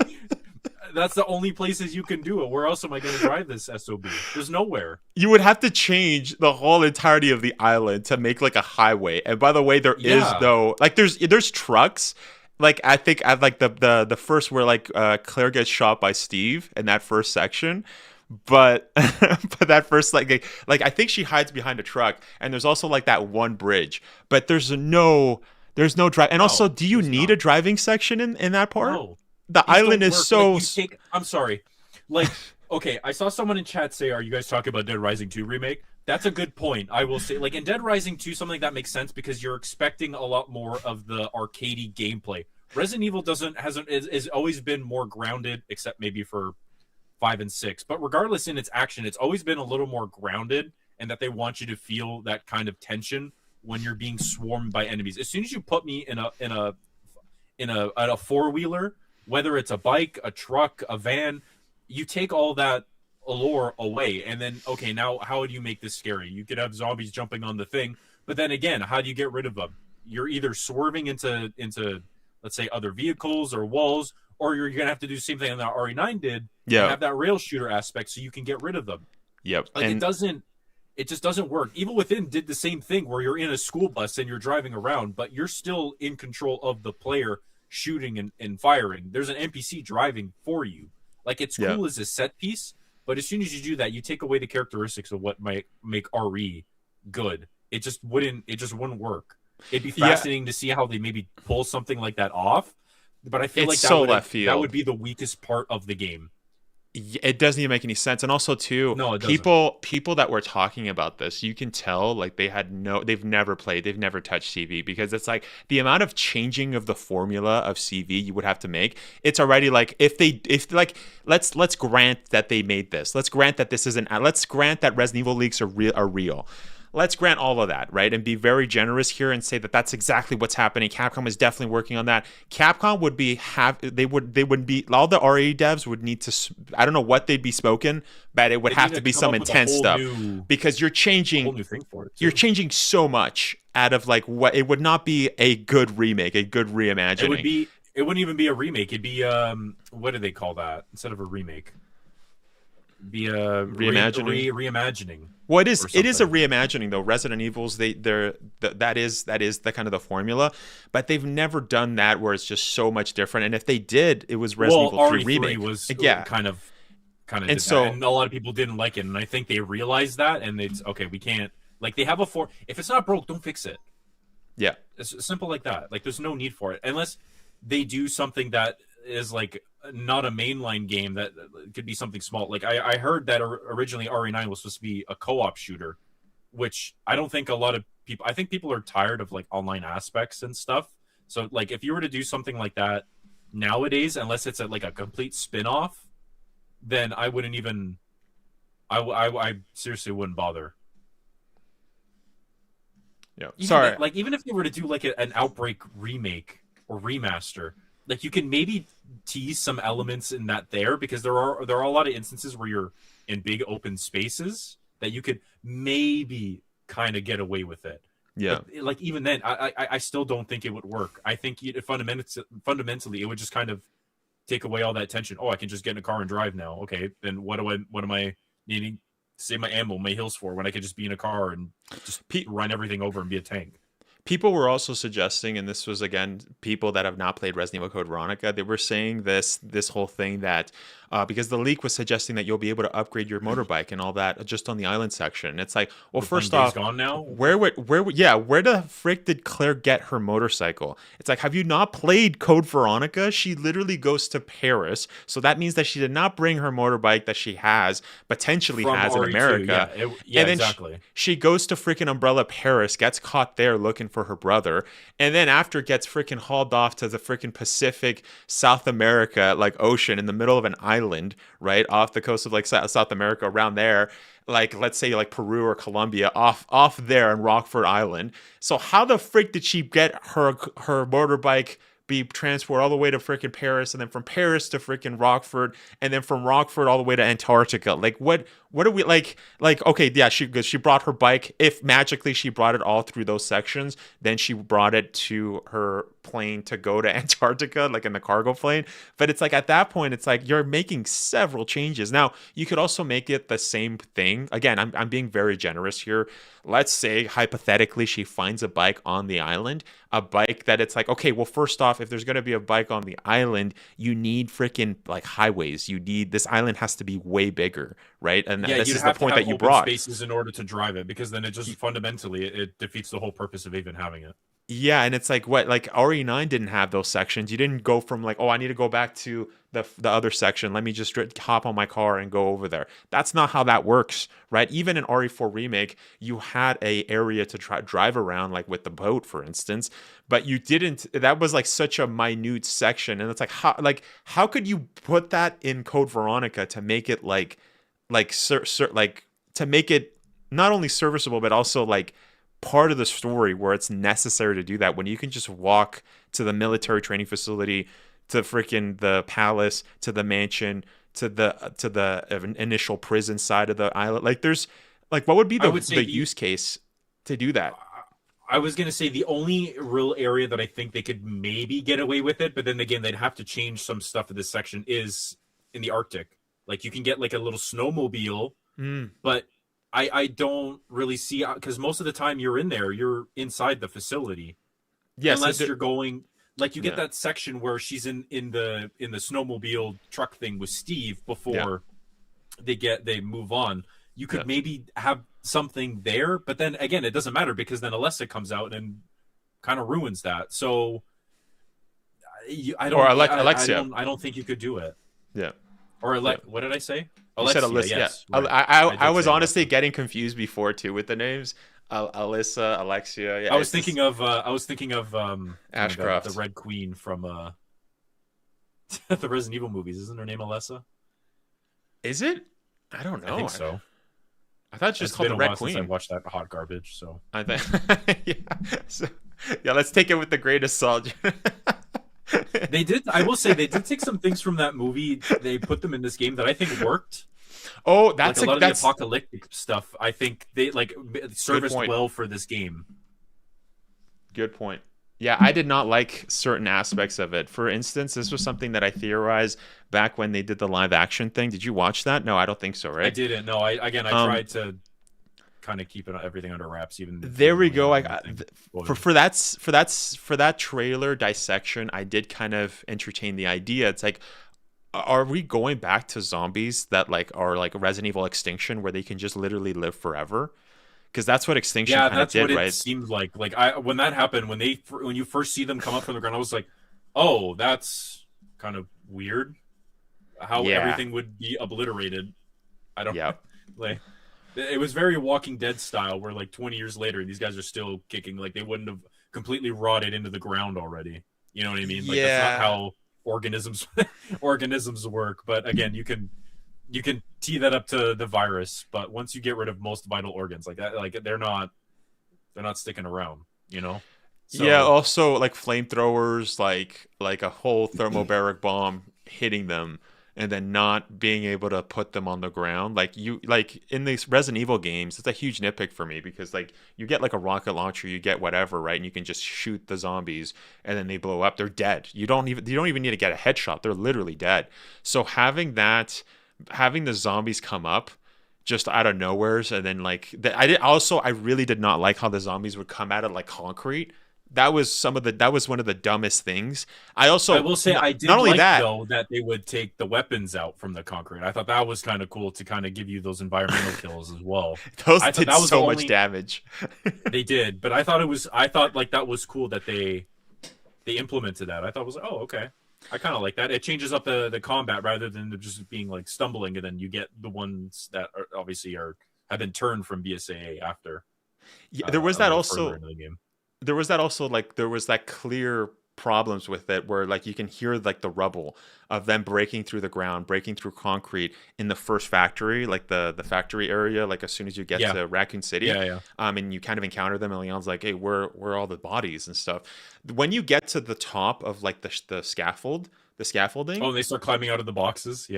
Yeah, they start climbing out of the scaffolding, and you can literally see like there's nothing. Why am I hearing a bunch of rocks? This is literally wood pallets. That part kind of threw me off too. Yeah, that was really stupid. So that's definitely a nitpick for me. On top of that, this is going back to the things that I kind of liked.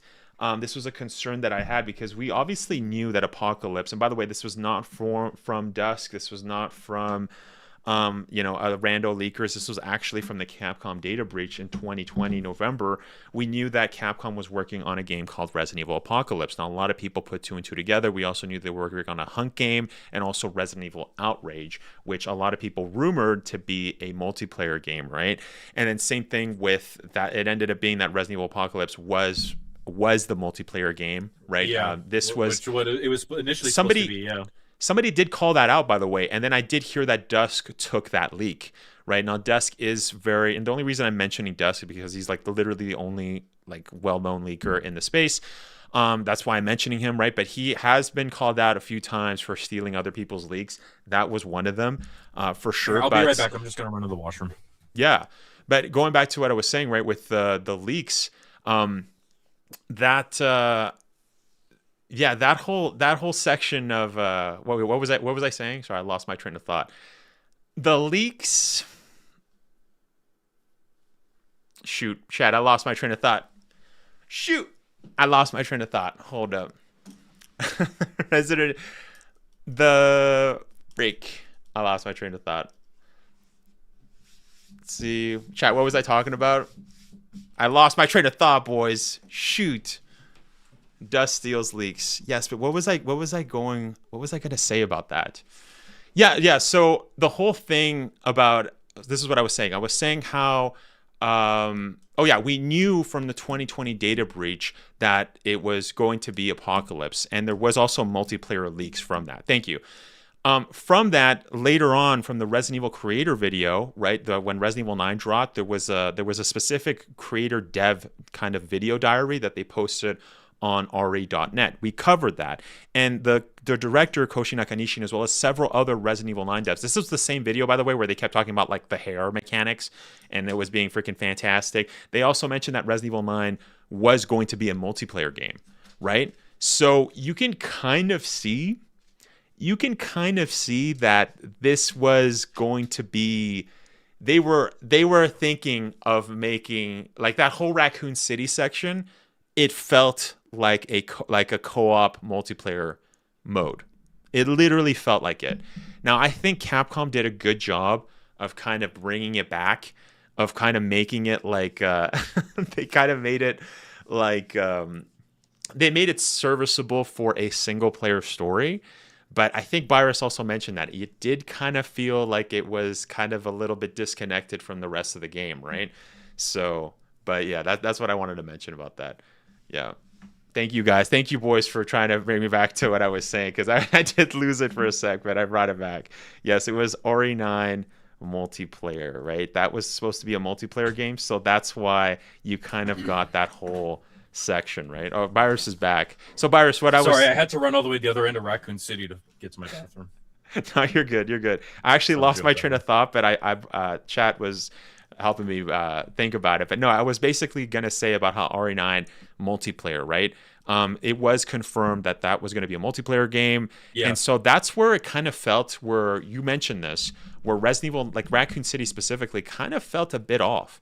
It almost felt like having the zombies break from the underground area, the kind of openness, the kind of like going from here to there. Still semi-open world, by the way, but that kind of area did feel like it would have worked really well for like a multiplayer game, where that's the game. You basically go around as like BSAA agents, or you get to play as whatever people. You go around, you fight the remaining undead that are left in Raccoon City, right? And so I think they kind of turned that multiplayer idea that was confirmed to be worked on, and they made it into Leon's section of the single player. Now I think they did a good job, but that was a bit weird, right? And I think that's why they ended up bringing like the Dino Crisis merchant, because that's the first time you encounter that store is in that section, because again, you can tell that was going to be like the multiplayer game. So yeah, it's interesting that they did that. But and speaking of which, I stated this a long time ago. As soon as we saw the first section of Leon fighting, I knew that they were going to bring a mercenaries. We're definitely gonna I theorized right away that we were gonna get mercenaries for sure. As soon as I saw we didn't get that on release, to be honest with you. Yeah, but I mean, mercenaries sometimes takes a couple times, right? Now they did specifically say that they were gonna work on a story DLC. It would be strange if they didn't have mercenaries later on, right? But well, read some chats just before we continue with the nitpick section.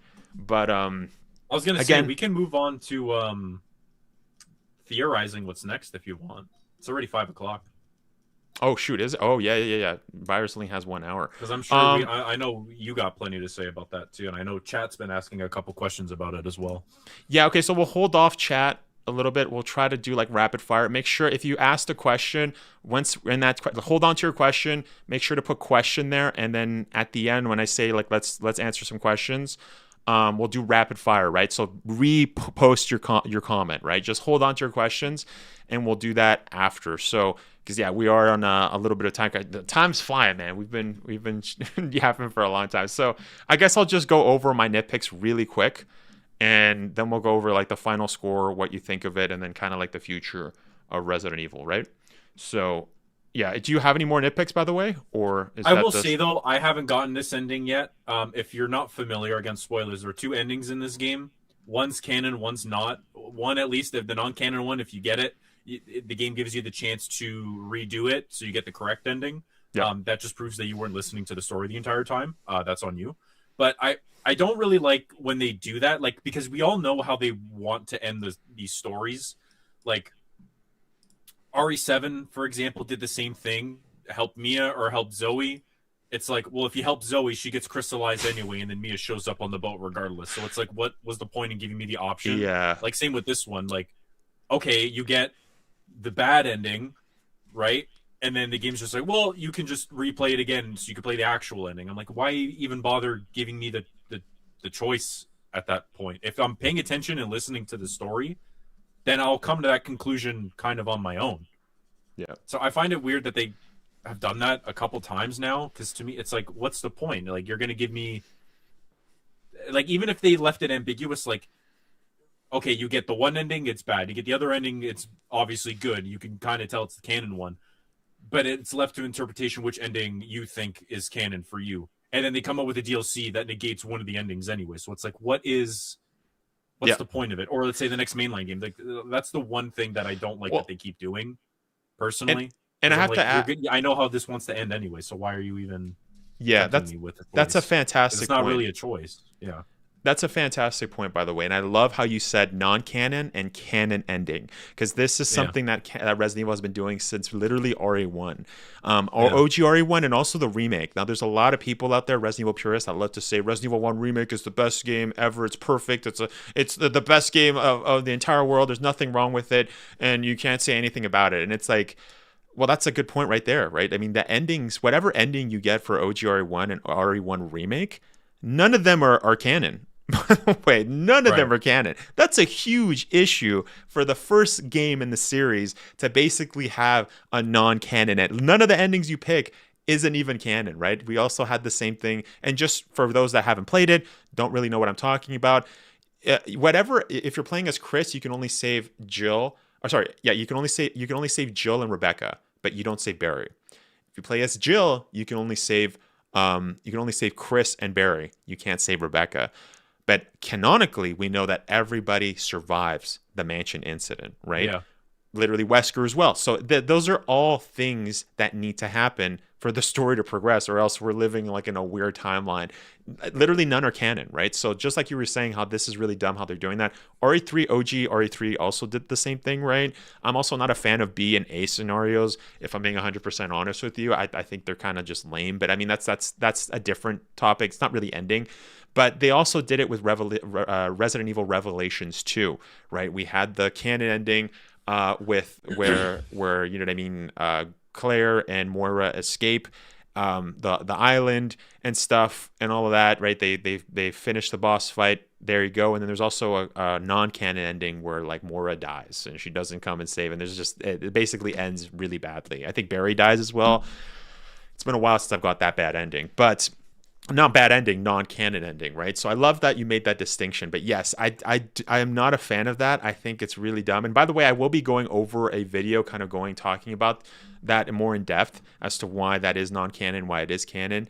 But yeah, excellent point. But I guess, I will say to counterpoint what you said about A and B scenarios, I think A and B scenarios work better than having multiple endings, because at the end of an A and B scenario, you get to the conclusion regardless. It just feels more like, oh, my choice actually matters a little bit into getting there. Like, it's a little more catered to your experience, which I think is a good way to go about it. Personally, if they maybe did something like that in this, that'd be cool. But I guess A and B would be would be Grace and Leon's story simultaneously going on at the same time. Yeah. But like something for RE2, I think works because, again, you get to that conclusion anyway. And it doesn't make that canon choice at the end that little more confusing, especially for like timeline enthusiasts.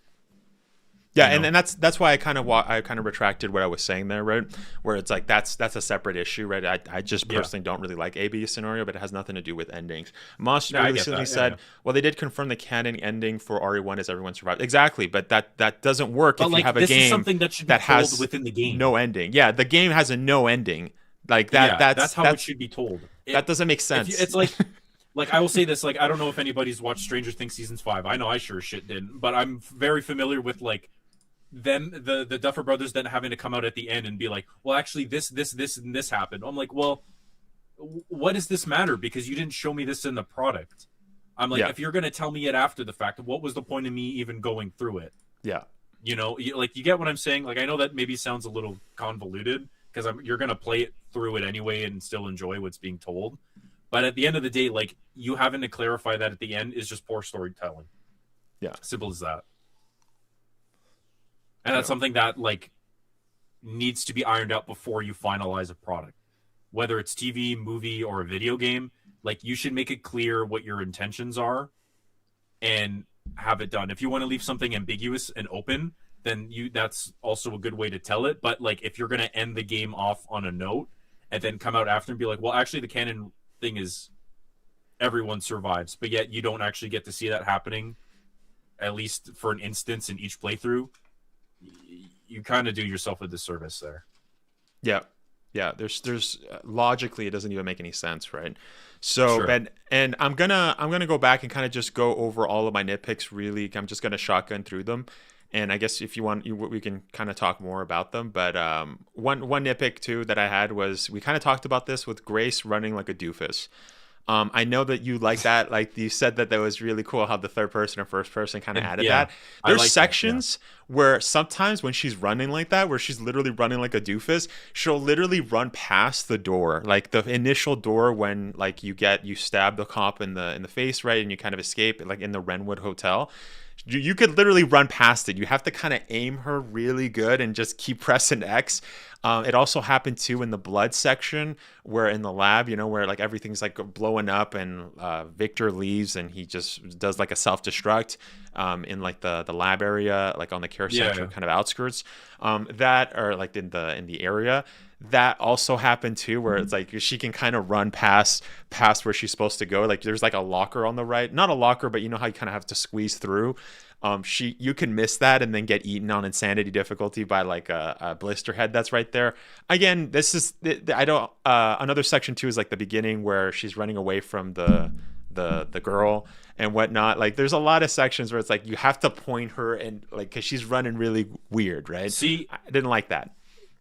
I have 2 points to that. One, skill issue, and two, and that makes sense because she's terrified.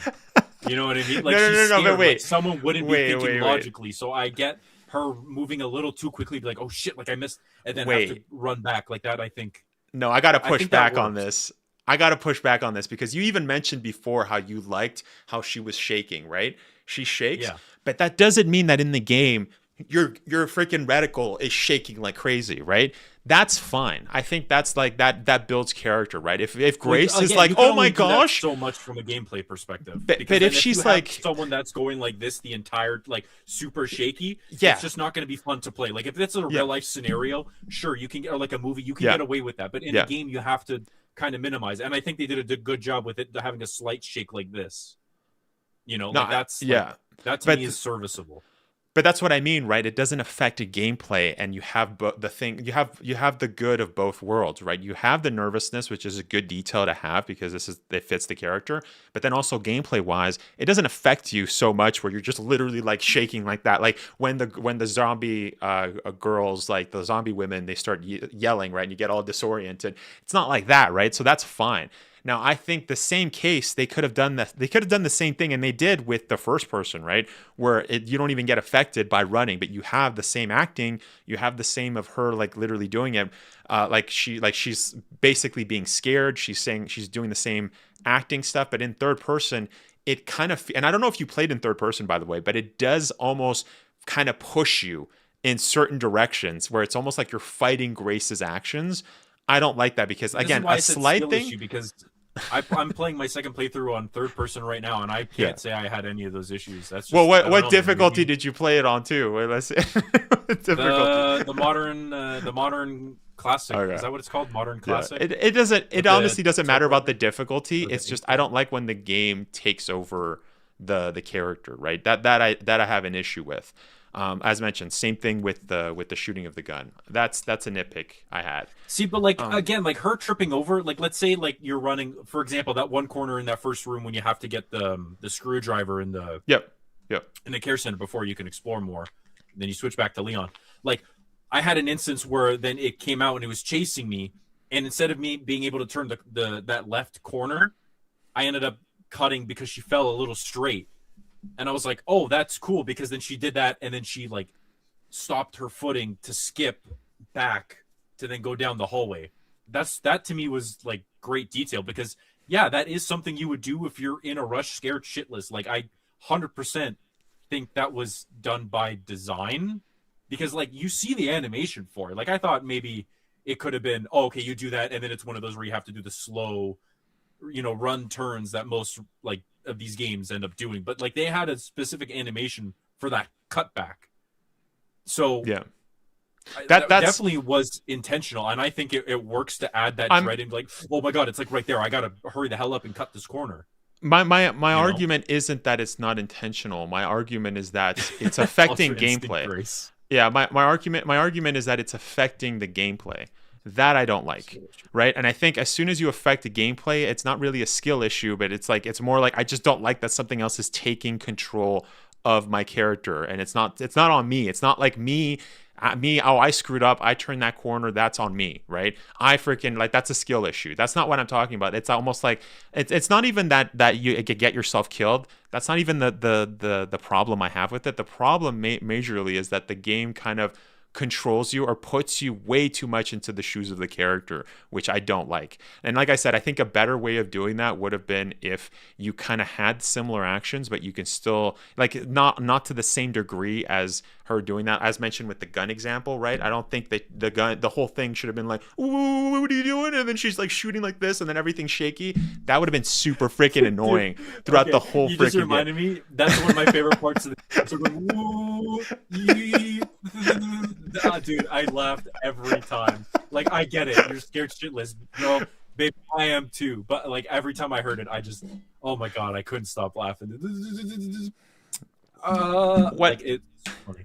And kind of talking about that, I gotta say, it seems a lot of people have been kind of parroting this kind of idea that it's like, oh, when Grace does that, ooh, what are you doing? Ooh, W acting. And it's like, that's not what W acting is. That's not the reason why you like Grace, right? Now, I think Grace is a good character. I think there's issues with the character. I guess I'll go over it right now, right? This is the section to go over it. I don't like how Grace has that section in the story where there's several times where she's kind of a loser, and I don't like that. Now, obviously, with good stories, you have to have the player, the main character kind of fall down and kind of get back up, kind of going over a mountain, if you will, where the character's kind of surpassing something, right? Now, Resident Evil 9 did have that, right? With the canon ending, she basically saved Leon, she saved everybody, right? She did a good job, right? She basically did a good ending, right? That's great. But the problem is that her screw-ups were way too big. For instance, I did not like when in the Renwood Hotel, when she's basically just ignoring her mom, she's not listening to her, and then all of a sudden she starts calling the freaking cops and saying, oh, there's murders or whatever. And it's like, bro, are you gonna call out your mom? She just literally saved your life. Like, what? Dude, like, that just... Dude, I'm sorry, I disagree with you 100%. I think this is a wild take for you to have right now. It makes total sense. Dude, she's a young 27-year-old girl, and in the back in the flashback bit in the hotel, she's 8 years younger. So she's like 19 here. She's a terrified girl who has no idea what the fuck is going on. Yeah, your first instinct is to freak out, call the police, and like want to hide rat out your mom? Like, I get that. Rat out your mom? She ratted out her mom. She said murder. She said murders, and it's like, bro, what? And then, as mentioned, I didn't even finish my point though. Hold on. Never put this guy in this situation ever, because he'll fuck. Oh my god, I'm starting to sound like Grace now. He'll never. I'm getting heated. He'll never, guys. If he kills someone, he's gonna be like, hey, let's dig the body. And then he'll say some one-liners like, you just got neutralized or something. Like, dude, you're not I would make the argument, if your friend, and then we're friends, right? Like, if I got into a situation like that, you would call the cops on me and be like, oh, like, I need a bro that could cover the bodies, right? Especially if it was my mom. I'm not gonna say you murdered them. I'll say some shit happened. I'll be like, dude, this guy attacked us. Okay, well that's a good point. Okay, well that's a better point, because realistically, we never got the rest of that scene. She's like, we need help. Like, that's just the two of us right now. We don't know what the hell is going on. Let's let's get some actual help from people who have literally is their job to help deal with this sort of thing. Yeah. Okay, so that's better, by the way. That's a better counterpoint, because you're saying that since we didn't really get the whole scene where the cops are there, and she's like, my mom killed someone, right? Because that just didn't happen, right? Like, we just obviously get implied that the story, somebody there. Saying, I'm going to rat on my mom. She's like, we need a cop to come to the situation and deal with it, because that's what cops do. And then it whatever happens goes from there. But that's fine. The first instinct for a lot of people is like, let me call the fucking police. That's someone who attacked us and is dead. Like, yeah.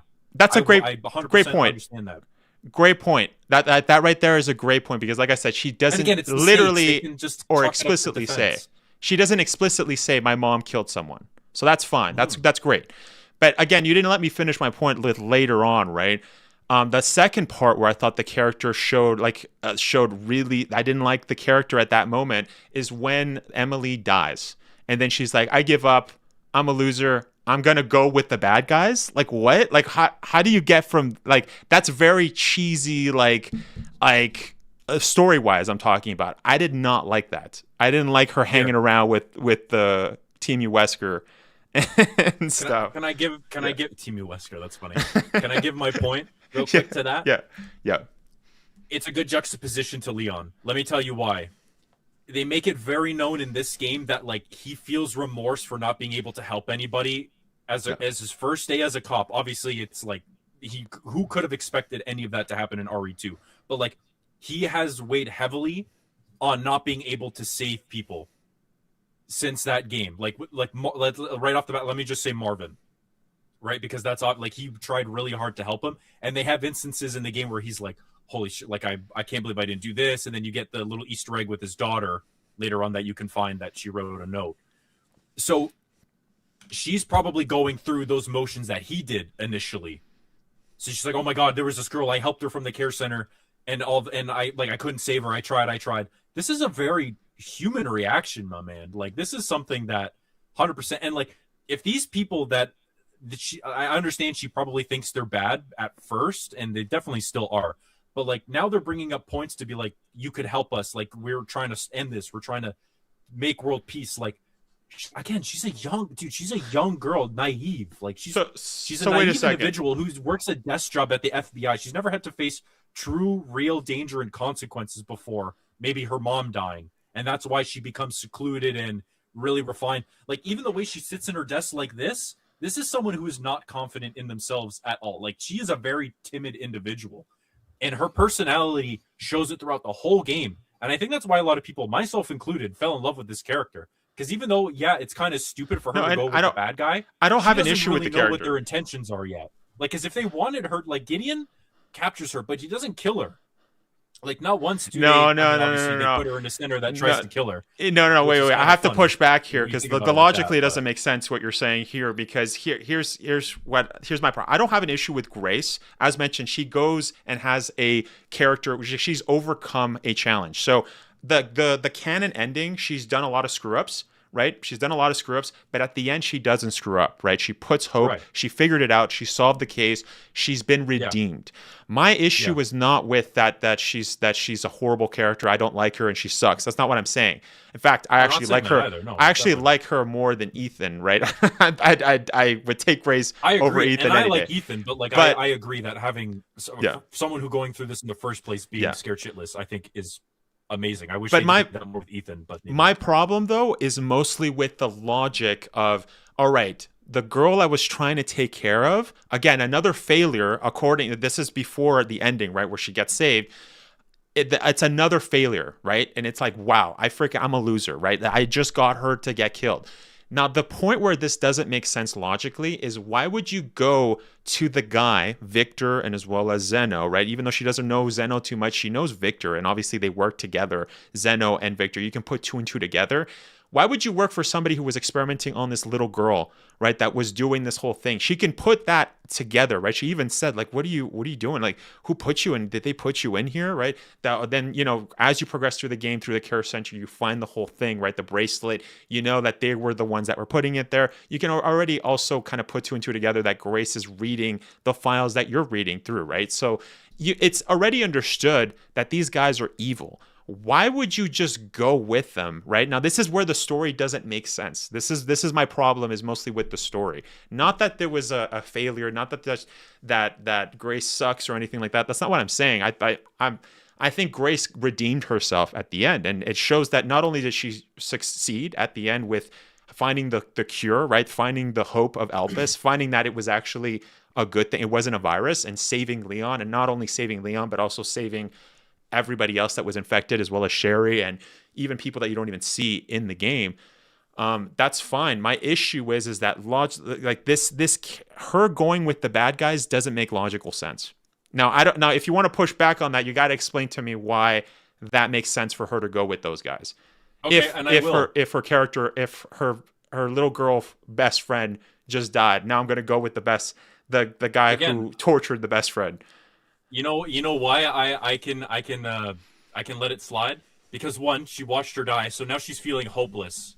they're feeding her this false lie that they're there to now help. Like, we want to help prevent this from happening to anyone else, to happen further. She just lost someone. She's hopeless. Again, she doesn't have any confidence really at this point to make her own decisions.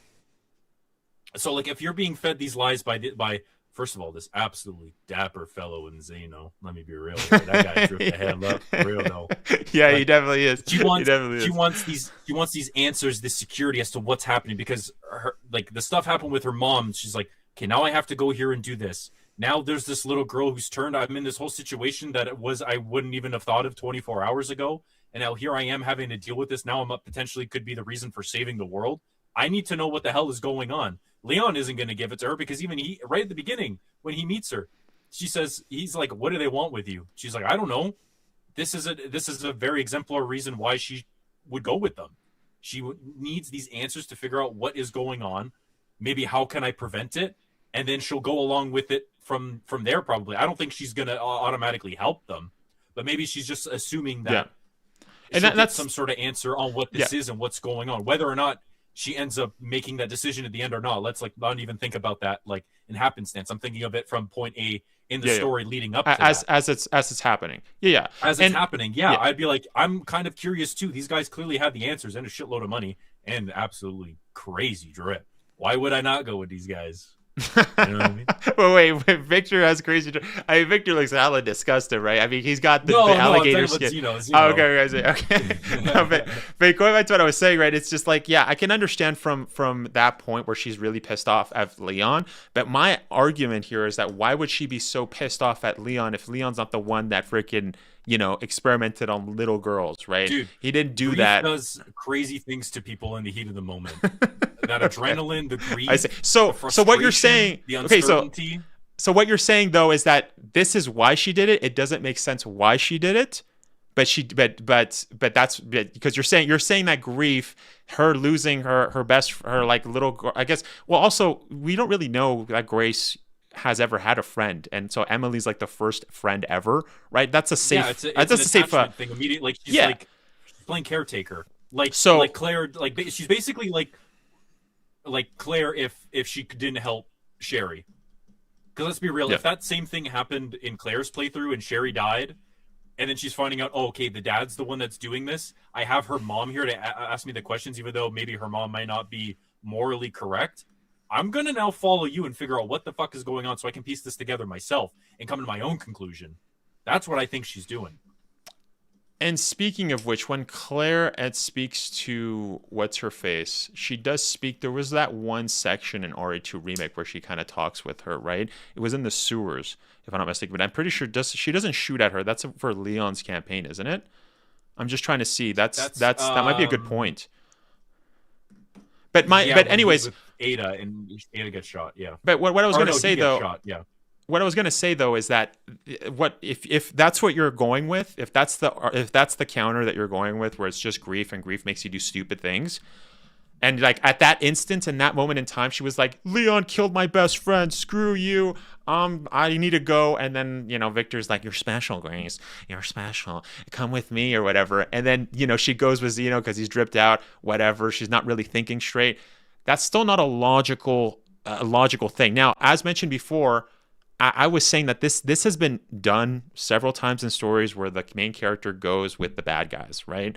That's happened a lot, right? This is not the first story to do this. What I'm just saying is that that's not a good story beat. They could have done a different route. I don't think that's a good section of the story, right? Now, as mentioned, do I hate Grace?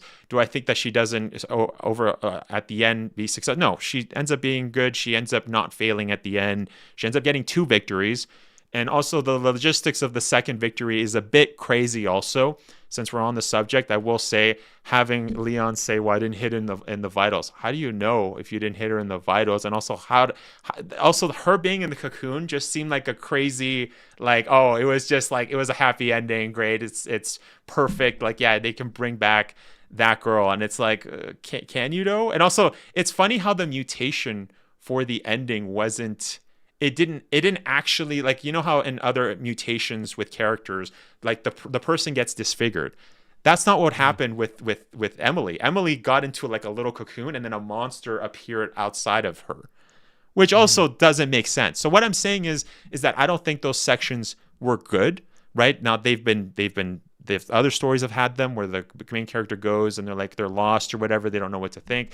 That's fine, even though it doesn't make sense from a logical standpoint. Like, she should have just stuck it out with Leon. As mentioned, I'm not a fan of that area. That's all I'm saying.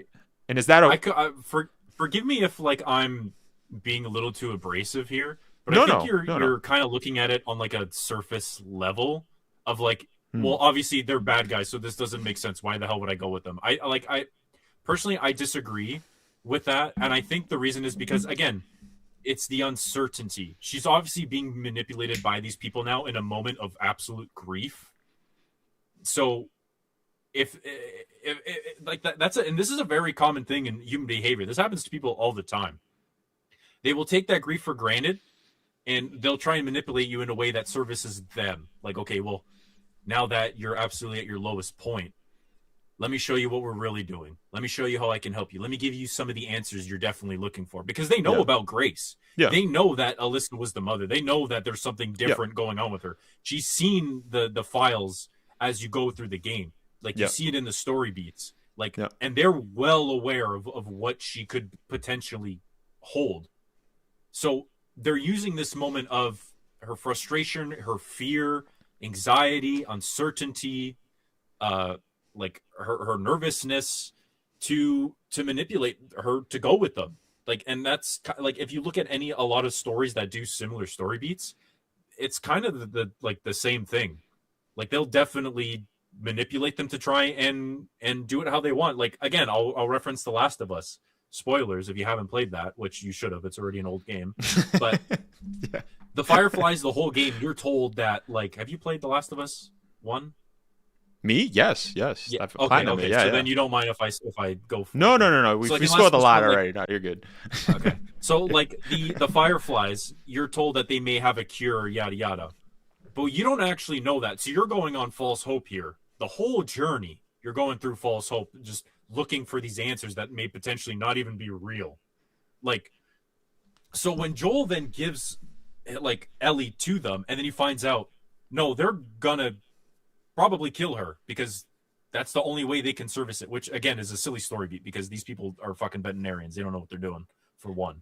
But again, we don't know that as people yet. Like as the player, like, you don't realize this on a first playthrough. Yeah. The same way, like, Grace wouldn't exactly know what's going on with the fight. Like, she's going through potential false hope and just answers to find out what's going on. And then that relationship develops, as time progresses. But I have to push back though a little bit. I have to push back a little bit there because it's not completely analogous. It's not the same kind of area. It's not the same situation at all. Now, for instance, that's what I'm saying. So you were kind of comparing Grace's story. Grace does not know that Zeno knows, that Victor knows that she's special and that she has the whole thing. Like, that's not until later on. She doesn't know all that information. She doesn't even know what they know, right?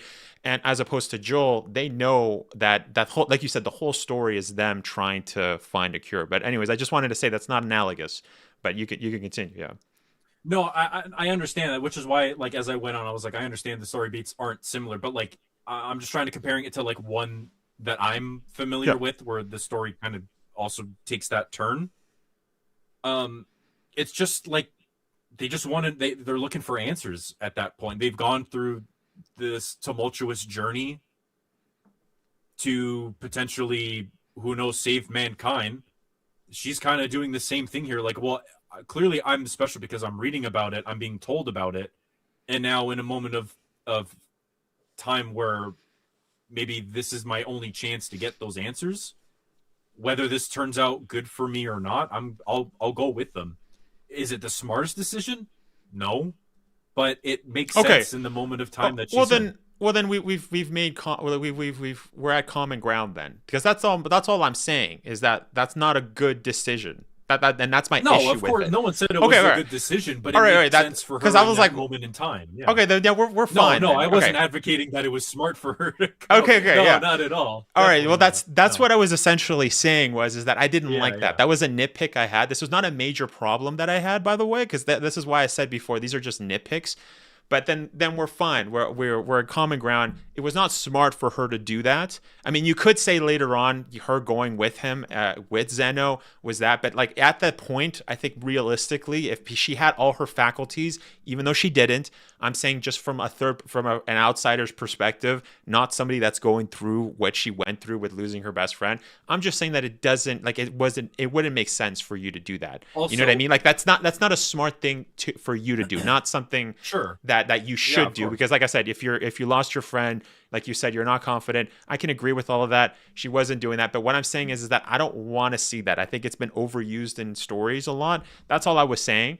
But what I'm getting at here is that wasn't, I said in that, like, if I went through that situation, I would not be trusting the bad guys so easily. I get the whole thing. If I lost my best friend, but even if I lost my best friend, that's just me personally.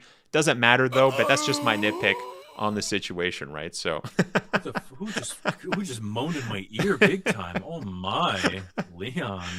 Yeah. Also, I want to play devil's advocate one more time, and then we can continue on to something else. 100%, because I'm kind of tired about talking about this now. But again, like, you're now surrounded by two big beefy motherfuckers. One of them, can catch up to you and choke you out. If I'm on this platform that these two big guys who I know can overpower me are telling me to come with them, and I say no and run away, like. Well, it's probably just going to get worse for me as well. That would have been better. At that point, I'm just going to say yes, just to appease them. That would have been better, actually. Find my chance to escape later. I would have liked that. Part of it, but again, we don't entirely know. It's just the manipulation aspect that we see mostly. I wouldn't have had a nitpick if they forced Grace to go with her. That would have been better, in my opinion. That's just from, again, when I say nitpicks, these are just my personal gripes that I have. Very small. A nitpick is just a small problem that I had with something. It's not a major issue. I think I would have liked it even more. That's a great suggestion, by the way, if they made her also go with brought them. Up a good point as well. They said TFAEI Dante. Sorry if there's a specific way to say that. But they said also she had very little interaction with Leon leading up to that. Sure, he saved her a few times, but she had only exchanged a few words, and then he kills the girl she was trying to save. That's a good point. Right? That's a very good point. She doesn't really know who. Let's be real. She just got thrown into this. She doesn't really know who to trust. The guy says he's DSO. I don't remember him ever really showing proof that he was part of an organization to her. Like you see her FBI badge in the beginning of the cop where she gets into the hotel, but I think after that, like you don't see it at all from Leon. So again, who is she to trust at this moment? Like she doesn't entirely know, right? Like this is all of this is foreign to her.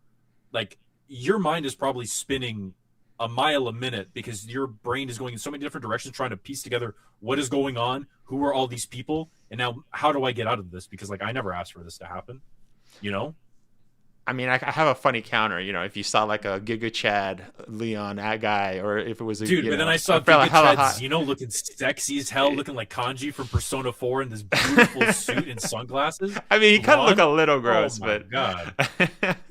No, dude, I'm sorry. Like I just think it was a sweet tattoo. I'd be like, dude, yo, sick ink. Yeah. But like I said, it's good. It's good. That's a very good point, by the way. Dante brought up a very good point. I like that. Yeah, she didn't have too much dealings with Leon. Now, she did have before with the chapel section where he was obviously trying to help out. He was basically like fighting as many people as possible, right? But then also a counter to that is that she doesn't know who Leon is even after. But she puts so much trust into him. So even that counter doesn't fully work because then you would have to use that same logic later on in the story where, I'm specifically talking about when Leon shows up and then takes Grace with her and then they fall down into that area and then, she gets up and she's like I'm coming with you, Leon. I'm going to help you, right? That whole section too, she doesn't know Leon the same. Like that it's literally right after, right? Since she talked, she wasn't with Leon during Raccoon City. She wasn't during that whole section. So even that doesn't make sense, also, right? Because it's like if she didn't trust him before, why would she trust him so much later on? So then there's issues there too with the story. I've only experienced the story once, so I have to go back to fully verify myself. My next point I'm going to bring here, but like when they're in the R.P.D. Spoilers. I'm gonna keep saying that. This is all spoiler talk. I don't know why I keep doing that. Yeah, it's all spoilers. Yeah, we're good. When then she finds out with Zeno like what who she is, like about the daycare flashback and all that.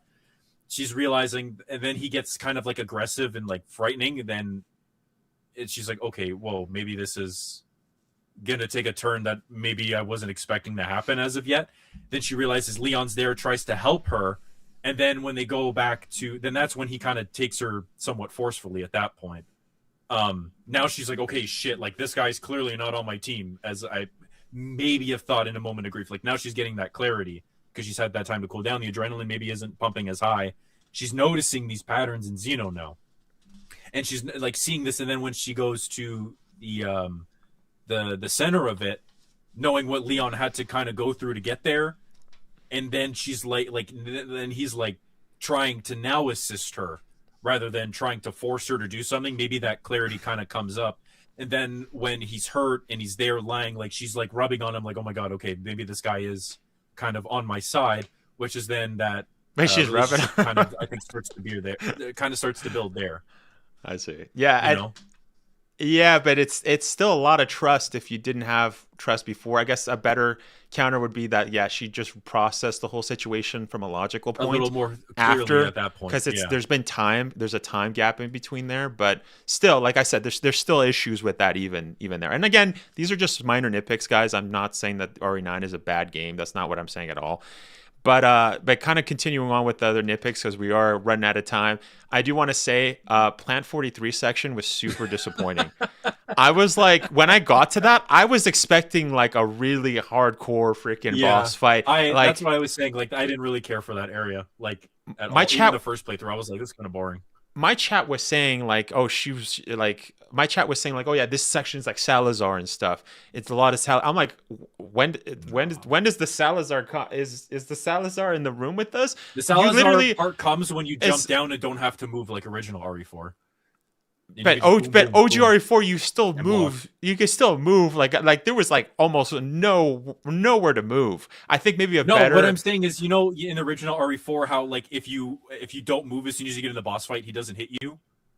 Oh, is that what they were saying? Okay, that's pretty much what happened to me. Like I barely moved. I just kind of stood there, popped shots, blocked when I needed to, killed the thing. You know what's so funny? When I was recording it, I took a pause because I went to the bathroom and I came back, forgot to unpause, went through the whole plant section, killed it, and I was like, oh, well, I'm going to be honest with you guys, you didn't really miss anything here. This section was kind of lame. And then I just got into the lab at that point. I was like, that part could have been completely. I get why they did it there to prevent people from going in. Like that was the whole purpose of having the plant there. But like, it was boring. That was another section that reminded me of the Evil Within, was like the train. I died because I was doing too much. I thought maybe I could like parry the tentacle, like the ivy things, and then it would regrow, kind of similar to like other boss fights, like the Malakoda in Revelations or RE5, right? Also had that similar section with like that area. I thought maybe I had to shoot the tentacles so that it would fall and then shoot the big guy. No, it was just basically kind of had to run left and right. Yeah, and I'm like, what? Like I had to just get out of the way. Like I just basically just shot, move, shot, move. Yeah, that's shot. Yeah, and that's it's like pretty much what I did. Yeah. I was doing way too much, and you can see my first initial like reaction to that. I was like, "What the hell is this?" So yeah, I didn't. What the f? Yeah, Daddy, chill. Yo, what the hell? Sorry. Oof, my bad. And kind of going on with that, I also didn't like how Grace's inventory for her special weapons was so reduced. Like my boy Leon got so much freaking like special weapons. Grace got like absolutely nothing. I also have to say, that makes it, dude. Let's be real. Like she doesn't have she barely knows how to use the pistol and the Requiem. You think she's going to be able to manage a shotgun or a rifle? I mean, well, I don't. Remember, she was a desk agent for the FBI. She's not a trained professional of handguns. Like, she does not know how to use weapons like that. I mean, she has a BSAA special, like, she has a machine pistol for the Freya's Needle that has, like, an incredible, that's a fully automatic pistol. So wait, a machine pistol?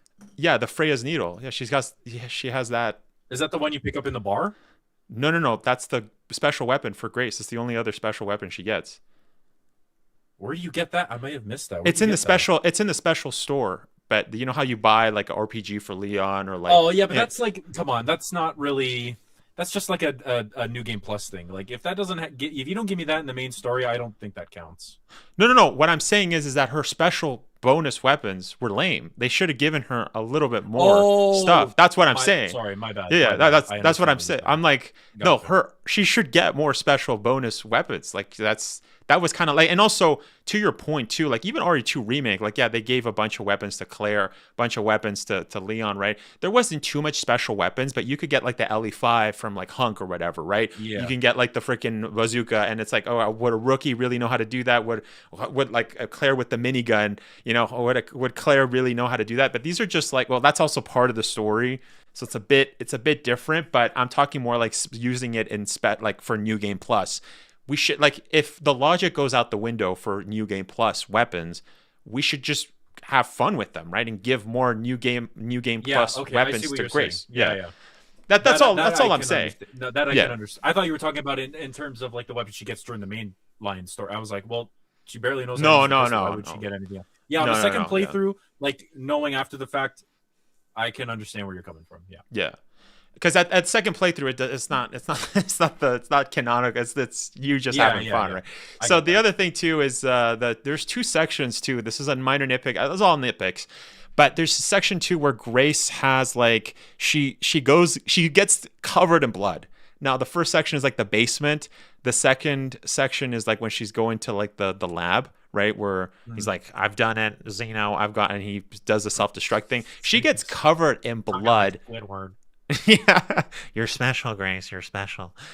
She gets covered in blood, and then it just disappears. She gets clean all of a sudden. Now I know Resident Evil logic. You get bitten by a zombie, the wound disappears, the blood disappears. This isn't like a game where you get constant, like it stays wounds or whatever. That's not what I'm really looking for. But I'm like, how did she get clean that fast, right? Like even like when you're going to the sewers, which I know was a huge nitpick for you, right? Or just a nitpick, you know, that you can visibly see like there's crap on the character's clothing. Like they probably smell like crap, right? But obviously nobody's going to make a mention of it because there's stuff happening, whatever. But like getting covered in blood is not easy to just like, oh, it's just going to dry out. You know what I mean? Like, no, she would be, yeah, I get what you're saying. She would, for the rest of the game, she would have been tainted. Like it would probably maybe start running off her face and maybe a little bit of her hair because she's sweating and it comes off. But it being on the clothes, I get or that. Just, but again, it's like, or just like longer.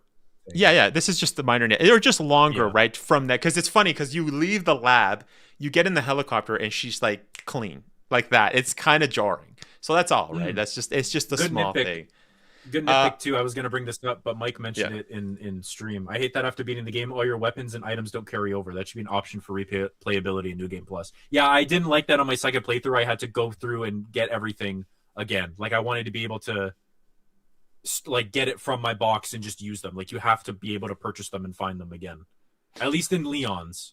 Maybe not in Grace's because I didn't buy her special weapon, but yeah, with Grace you just pick it up. You don't really upgrade it. But like for example, like RE4, you do a New Game Plus, you get all your weapons from the box again. Even your upgrades, health items and health, and you keep everything. In this game, you get none of that. Like I'm not trying to go through and do all these things again to get like the weapon charms. Like I should be able to already have those and play with them right from the start. Well, the weapon charms stay. The weapon charms stay though. That's a good point actually. The weapon. Do they? Yes, they stay. The only thing that doesn't stay is like the amount of ammo, the amount of health, the amount of case like size that you have, armor, like that or any even bonus weapons for new game. But bonus weapons, you have to purchase them.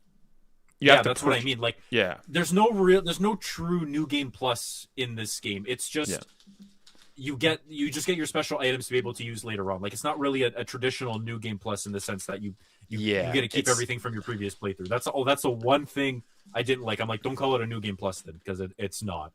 Well, they also don't really call. Well, I guess they did right right as soon as you start. But I was going to say, the thing is that you could play New Game Plus. For me that wasn't too much of a. Your stuff just carries over. Is all. It wasn't too much of a deal breaker for me, mostly because I like that you had to kind of do everything. Even though you did it, and it's almost like half and half. So for me, that wasn't really a nitpick. I think it adds to the replayability, but I mean, hey, that's fine if you did too, right? I mean, like I get where you guys are coming from. Because I'm going to replay it anyway. But I understand being like, oh, this isn't your true New Game Plus. It's a little underwhelming when you get through. You're like, oh, like I don't get to just have everything. Like I have to work for them again. Like, especially when you want to just kind of breeze through it and get to like a certain section, or let's say do a certain thing. You're like, you got to go through it all over again, which does kind of suck. And I'm just gonna go really fast here. So remember I mentioned the building section with the glass. My issue with it, and I didn't want to mention this before, but it's mostly with the gameplay mechanic. There's a gameplay mechanic where if you stand near too close to a ledge, Leon will just jump and fall off to like the floor underneath him. This happens in the Titan Spinner section, the spider section, where if you're standing too close, you just drop. And then that happened to me in the building glass section, where I literally got up there and I fell. I literally got up there and I fell. I was like, what? It's almost like, you know what it kind of reminded me of? RE6. RE6 does this too, where you actually do fall and you have to pick yourself up. So it's like it's very easy to fall off. It's such this is not a huge complaint. It's too finicky. I agree. That happened with me in the attic. Okay, I'm not crazy. The big guy boss fight. Yeah. The spider fight especially. That shit pissed me off. I'm like, dude, stop doing that. I'm not even near the edge. I'm not walking. And the spider would hit your butt as you fall too. Yeah. I will say though, the ragdoll of Leon getting hit and seeing him fly off a building to his death is so funny. Yes, that was so good funny. Too. Yeah. I got more laughs out of the game than I think I should have. Besides his silly one-liners and reused one-liners as well, he brings up a couple times. It is funny. Oh, I have two more, so we'll just do it really quickly. Well, I guess three. Really quick is the chainsaw section. That section was hella over the top.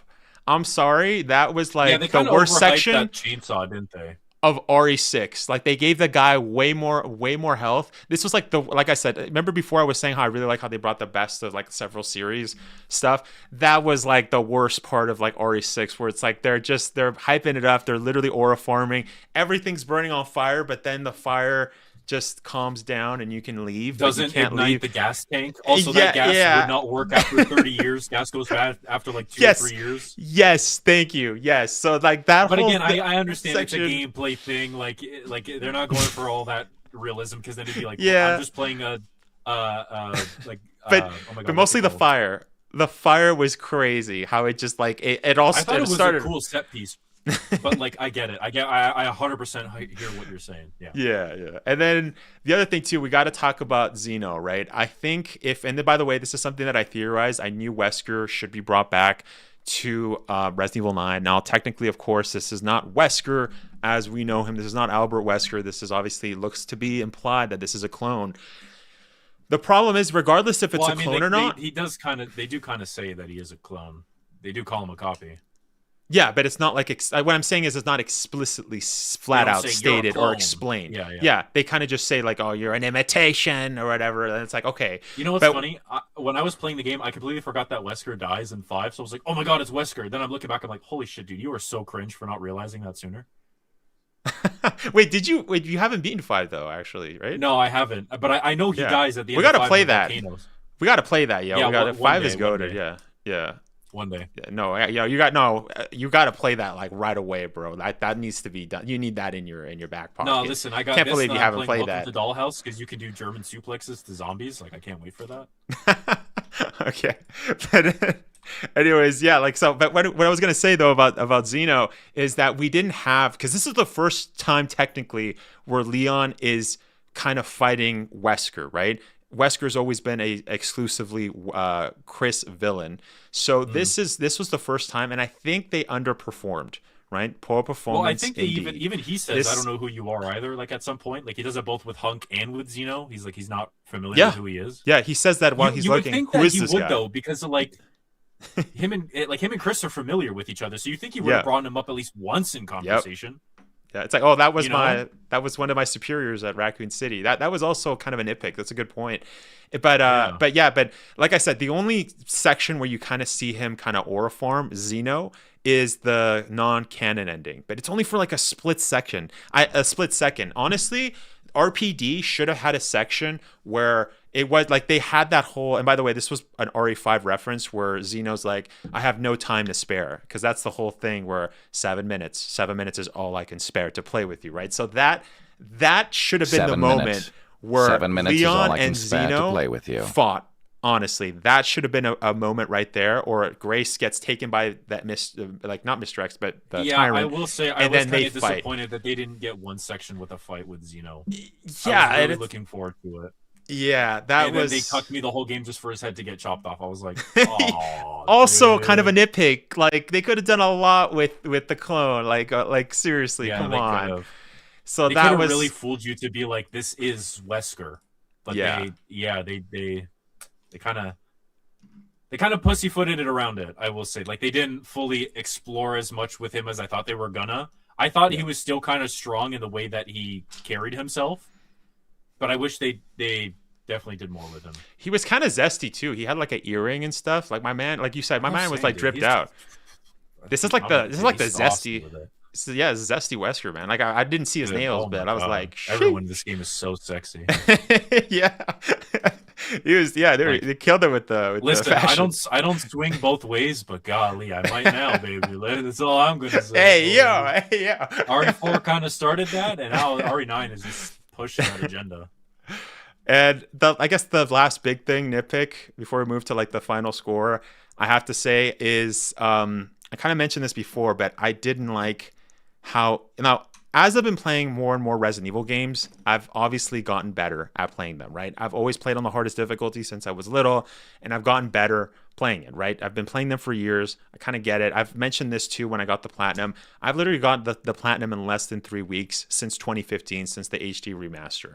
Before then, dude, the when you told me Platinums you were got longer. it on 3 runs, I was like, holy shit. So... yeah, and like I said, this has to be one of the easiest Platinums. And it's not just me. This is also other veterans of the series that have gotten the Platinum that, like, not too long, right? I wasn't the only one. That's not what I'm saying. What I'm saying is that just my threshold for games has gone up, right? Especially for Resident Evil, but also with other games, it's gotten up. It's gotten better. It's gotten sharper. And having this game almost cater, you mentioned this before. You mentioned how, like, they're almost catering to a wide array of people, and it's almost like they're making it easier. I would even say RE4 Remake, I didn't like how you could get away with using like the infinite like the infinite like Chicago sweeper. Also RE2 Remake, RE4 Remake, they kind of made it so you could buy DLC and do like a pay to win so that you could get like all of I didn't like that either. The thing also, RE2 Remake had like a pay to win where you get all in-game items unlocked. I think RE3 Remake also had that. RE7 I think was the last time. Yeah, pay for it. Yeah. Where they just made it so that you need to play Madhouse on a new save, new thing, do it. I also did not like how there was no ranking system. Again, that just lowers the bar to entry to actually being good, right? That's a skill issue if they're taking it away, right? If people, now I'm not saying everybody needs to play at the hardest difficulty, and you shouldn't. That's why there's difficulty levels, right? So everybody can enjoy the game at whatever difficulty you have. But if you're going to 100% the game, it has to be hard, or else what the frick is the point? Like, I don't know. For me personally, as mentioned, as a veteran of the series, and I know I'm not the only one, there's several other people, you guys will probably relate to this, but it's like, it felt like I needed to do more. And so now I'm actually relying on challenges to kind of get that, right? To make it harder for me. And it's like, it seems like not only that is I'm getting better at the games, but it almost seems like the games are getting easier. So now there's going to be a bigger disconnect. Like, is RE10 going to be super? Is going to give me 2 days or a day to get the Platinum? Like, what are we doing here? You know what I mean? Like, I don't think we should be making it easier. I think we should be making it the same difficulty or just harder, a little bit harder, but making it more fun, right? That's why it adds to the replayability kind of section. So that's my issue with that. But I think that's all the nitpicks I had. I think, and I guess I'll ask you the question. Is that Nog? Oh, thank you so much for resubscribing, Nog. Nog with the 1 month. Thank you so much, Nog, for hi Bunger and Wesker. Yeah, Nog, long time no see. You made it to the stream with Virus. I know Virus doesn't stream anymore, right? So I forgot you're on Twitch too. LOL. Yes. And I was gonna say too, but I'll pass it off to you, and then I don't know if we have to, because we're already over time, right? But what would you score? We'll do the Q&A thing for the last little bit, and then I'll probably get going after that. Yeah. Score for the game. Yeah. Right, And where do you rank a little bit more. Where do you rank it out of all the other games too? If you can answer that. I know it's a hard question. So I'm just going to go off the ones. Okay, so I'm going to give my rank first, but again, this may change the more I play the game. Right now, I'm going to give it 8.5 out of 10. I feel like that's a very decent score. Yep. There's things that I would change. There's things that I think work really well, and I hope to see more of as this series progresses, and maybe we see some of these elements in potential remakes that we get.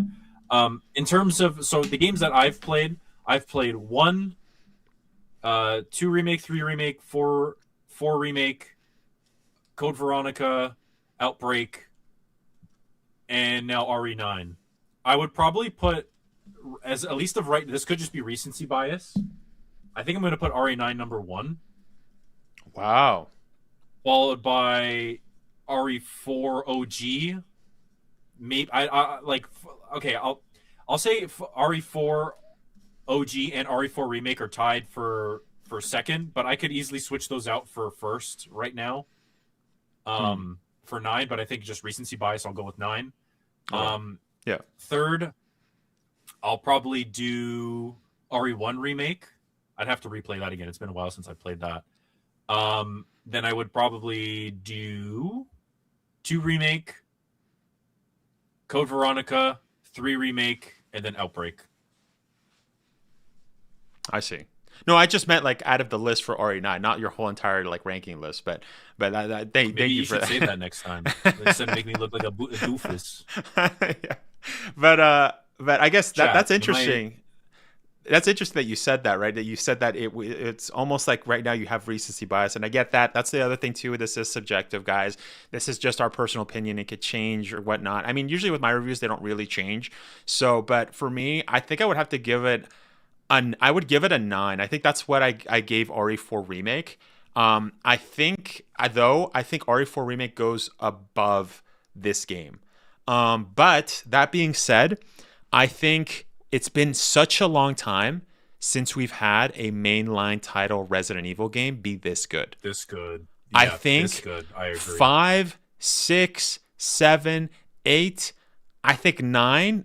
It takes the next step. So, and I think we're in agreement, right? Because you even said it's funny you compare OG RE4 or RE4 Remake, right? I know they're different, but like let's just keep them in the same kind of thing. It's funny how you kept them very close to each other because I think it does feel like that. I don't think we've had this much of like a goated Resident Evil game since OG RE4. Right, like just from the timeline, right? Like for me, I love RE4 OG like with a passion. I love RE4 Remake just as much, if not maybe even a bit more. Yeah, like those for me, that's how you do a remake. That's how you do a modern Resident Evil. You take like just in general, like just remake. That is the formula for how to do one. And the fact that RE9, a new title, new story, and a brand new character comes in and just almost kind of clears it.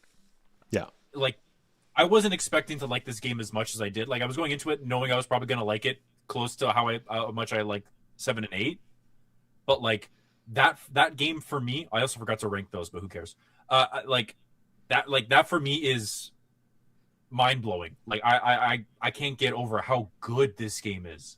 So you would agree that this is better than 7 and 8. Like this is better than 7 and 8. Oh, 100%. I love 7 and 8. I like them both. Like I think more than I think a lot of people do. But like 9 absolutely clears it without question. Yeah, I was gonna say I agree with the 7 and 8, but I'm like 7 I don't really like, but 8 I liked. No, I know you don't 8 I liked. I thought 8 was good, but it wasn't to the same level. You know what I mean? Like I know it's 8 was its own thing. I'm not going to talk too much about it. It reminded me of Resident Evil 4, and I love Resident Evil 4, so it's like but it was also I liked it. It was also very different from Resident Evil 7 too, right? So I can kind of see that as well. But like I said, I think in the mainline title games, not the remakes, nothing of that, or none. Not talking about the spin-offs. I think for mainline, it's series, the best one we've gotten in a long time. Yes, long time. Yeah. I think 100%. Like literally over 20 years since we've had a phenomenal mainline series. Like RE4 original is the last like phenomenal Resident Evil game, in my opinion. I haven't played 5 or 6, but like from what I've seen, what I've heard, what I've watched, like it's there's no comparison. Yeah, 5 is great, but you got to play with the co-op partner. Same thing. 6 has so many issues. That's but part I of the fun, personally though, like is it. the But co-op, but like I was saying right now, this RE9 definitely is taking the series to where it needs to go. I think I would like it though if the action horror was a little bit more. But I mean, and it's funny because I mentioned that before, right? This was a concern. I was like, is this game going to cater to everybody and then cater to nobody? Because that's what happens, right? If you cater to everyone, you can't really cater. You're going to leave out people, right? And it's like, no, I thought they did a fantastic job of blending both of those formats of action horror, and survival horror. Yeah, I will say Resident Evil's always been inherently campy. Yeah. And this game has plenty of that, but it's not to the point where it feels silly, like a Dead Rising. Like it was the perfect amount of silliness where you're like, this is badass, and not this is just silly. Like I'm watching, like again, the motorcycle section. I'm like, this is so silly, but this is the coolest fucking thing I've seen in a Resident Evil game in a long time. Yeah. So it's just it was just peak. Yeah, just like the hunk fight. Down to the last minute details. No. It's not oversaturated, Joda says. Yeah. And I guess the other thing too. The other thing too that I forgot to mention was that this was on a nitpick. Really quick, Alyssa being used to just die. Fodder. I was shocked when they, as soon as they kill, I was like, oh, that just like that. Okay. Oh, see ya. Guess we're not getting Outbreak. That's why I'm hoping we get a story DLC with her, because I would like to see more of what she did after Outbreak, because there's a huge gap of time that you don't know what happened. I guess same can go with Leon, because canonically, I know a lot of people were in the Resident Evil community were like, oh, RE6 is not canon, RE6 is not canon, and they came out and said, no, it's canon. And like, who said it wasn't canon? Wait, who said it wasn't canon? Some people wanted to believe it because it's like it's too over the top, it's campy, it's garbage. Like people just wanted to negate it. Like I've seen those sentiments online. People are like, I just forget it, it's not canon in my brain, and they're like, no, it's canon. Also, freaking Sherry. This is Sherry. Bringing back Sherry was so freaking goated, bro. I theorized this 2 years ago. I put that theory. Same thing with the Wesker. I theorized that freaking Sherry should be in Resident Evil 9. It makes sense that Sherry's with Leon. I will say it makes sense. Yeah, I think it's so been good. confirmed in the I don't know if it was the books or the comic strip or something that they did, or maybe the original Resident Evil 2, where like Claire like wants nothing to do with them after the fact. So it makes sense that Leon kind of takes her under the wing because she's already been in this environment or something, right? Like no. I could be wrong. It was actually the other way. It was Claire had the relationship with like the friendship with Sherry, but I mean, no, Resident Evil 6 City. No. Resident Evil 6 actually shows that like Leon doesn't even know that she's an agent. You know what I mean? That she's actually working for the same organization that he's working for, the DSO. So it's obviously since 2012, it seems Leon has been kind of taking Sherry under his wing and stuff, right? Okay. They obviously that's what RE9 kind of implies. Again, this is not explicitly stated, but it's implied that because there's also concept art of them kind of just hanging out and walking through like the office building in DSO, right, in the government, wherever that's located, right? So that's I was gonna say they probably are the movies considered canon. Yeah. The CGI movies, yes, 100%. Yeah. So they're considered canon to mainline games then. They're what? They're considered canon to the mainline games as well. Yes, like that's all the same timeline. Yep. Okay, so you're more knowledgeable on the movies than I am. Did they ever explore the relationship between Sherry and Leon a little bit more in the movies? Because I can't recall. No, not really. No. Okay. Yeah. Interesting though. Yeah. No, they don't even go over that. But like I said, That's this is why I think having a Leon centric DLC too, where like we see what happens before and or after the events. Yeah. Would I think help benefit and establish that relationship a bit more. Also, where do they go from here? Like you know, like I don't know how much more they can do with Umbrella. I mean, they could probably keep going if they could just milk it and make some shit up. But like what do they do now? I think this is something I theorized 2 years ago, but it seems like it's kind of playing into that. Is the same thing with Alex Wesker coming back. I don't think Albert Wesker is dead. I think that's why they killed off. They'd have to do something with Jake though too. No. Yep. And the fact a lot that of people are saying that like he's a big part of 6 and like it's canon, but like we haven't heard anything from him. And the fact too that the director specifically mentioned Jake, like he mentioned him and how he was saying too. So I think the next step is to finish the village story, also kind of tie in that whole thing with Jake and Alex story as well. Finish the Alex story. Oh, bring back Wesker. This is stuff I theorized before, and it seems like that's gonna happen, right? That's definitely the that's future a good point about the village story, because BSAA was introducing the bioweapon soldiers, right? And that takes place in 2018. Now no, 2021. The game also takes place 2021. Oh yeah, you're right. 2021. 2017 was RE7. Place 5 years after. So then Sherry also mentioned BSAA in Raccoon City. So what were they doing in that time with those bioweapons? Yeah, and also Sherry gives us a huge clue as to the BSAA North America branch, I believe, gets separated. So they become their own BSAA. They're no longer, like before, the BSAA was part of the United Nations. So they were global, right? But now the North American branch has separated, and obviously it's because of that, right? It's because of the events of Village. Are they the ones that were Blue Umbrella from, or is that BSAA from 7? No. We haven't heard anything about Blue Umbrella. They just kind of they probably just retconned that. Yeah, no, they just left it open, right? They just haven't touched it. Okay. So, yeah. Interesting. But yeah, do you want to answer some questions and stuff, or yeah, let's do that. Let's wrap up with that. I know I said 6, but we can go for a little bit longer, and then I'll call it. Yeah, guys, do you guys have any questions? This is the time.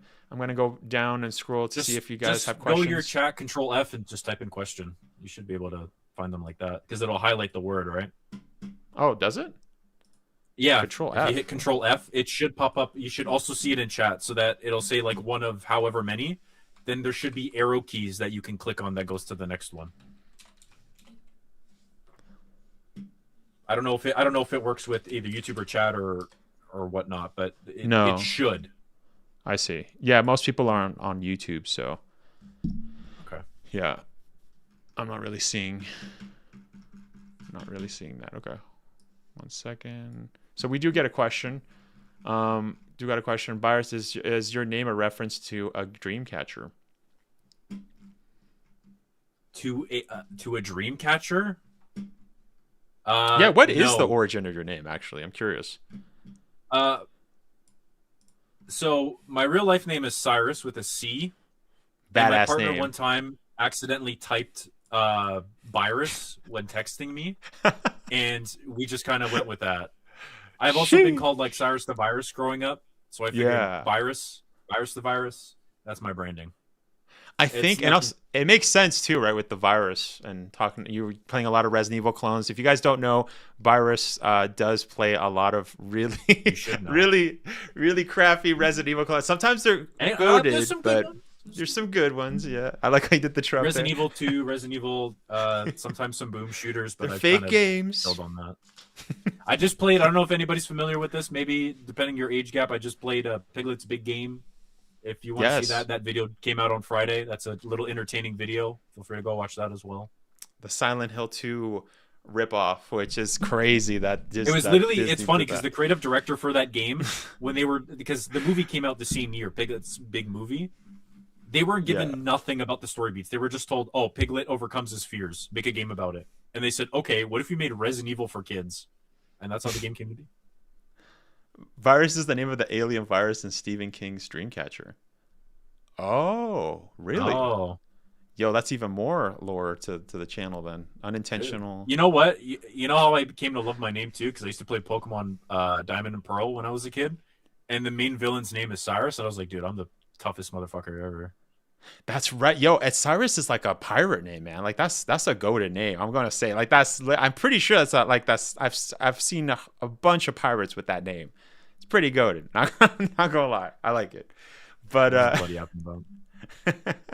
what do you think about the RE9 post credit scene?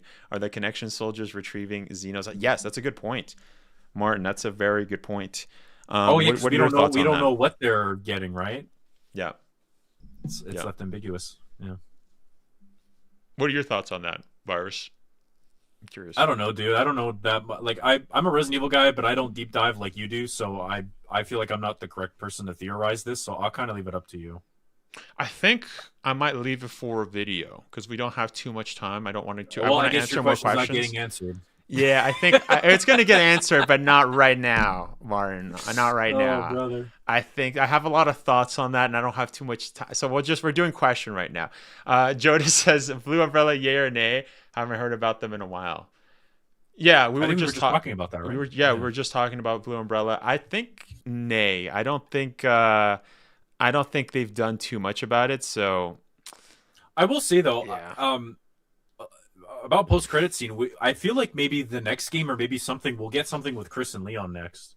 Whether it's a DLC, whether it's a CGI movie, I feel like they'd probably have to do a game about it though.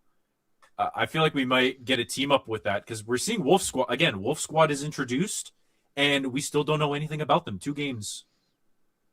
How I know a lot of their shit was cut off in RE8. Like they were supposed to have a lot more to do, and then all that content got cut.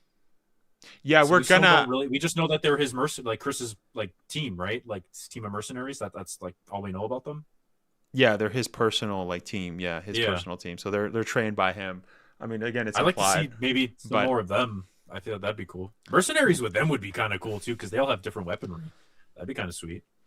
Yeah, you're just mentioning art. That's basically Reverse, right? Reverse had them.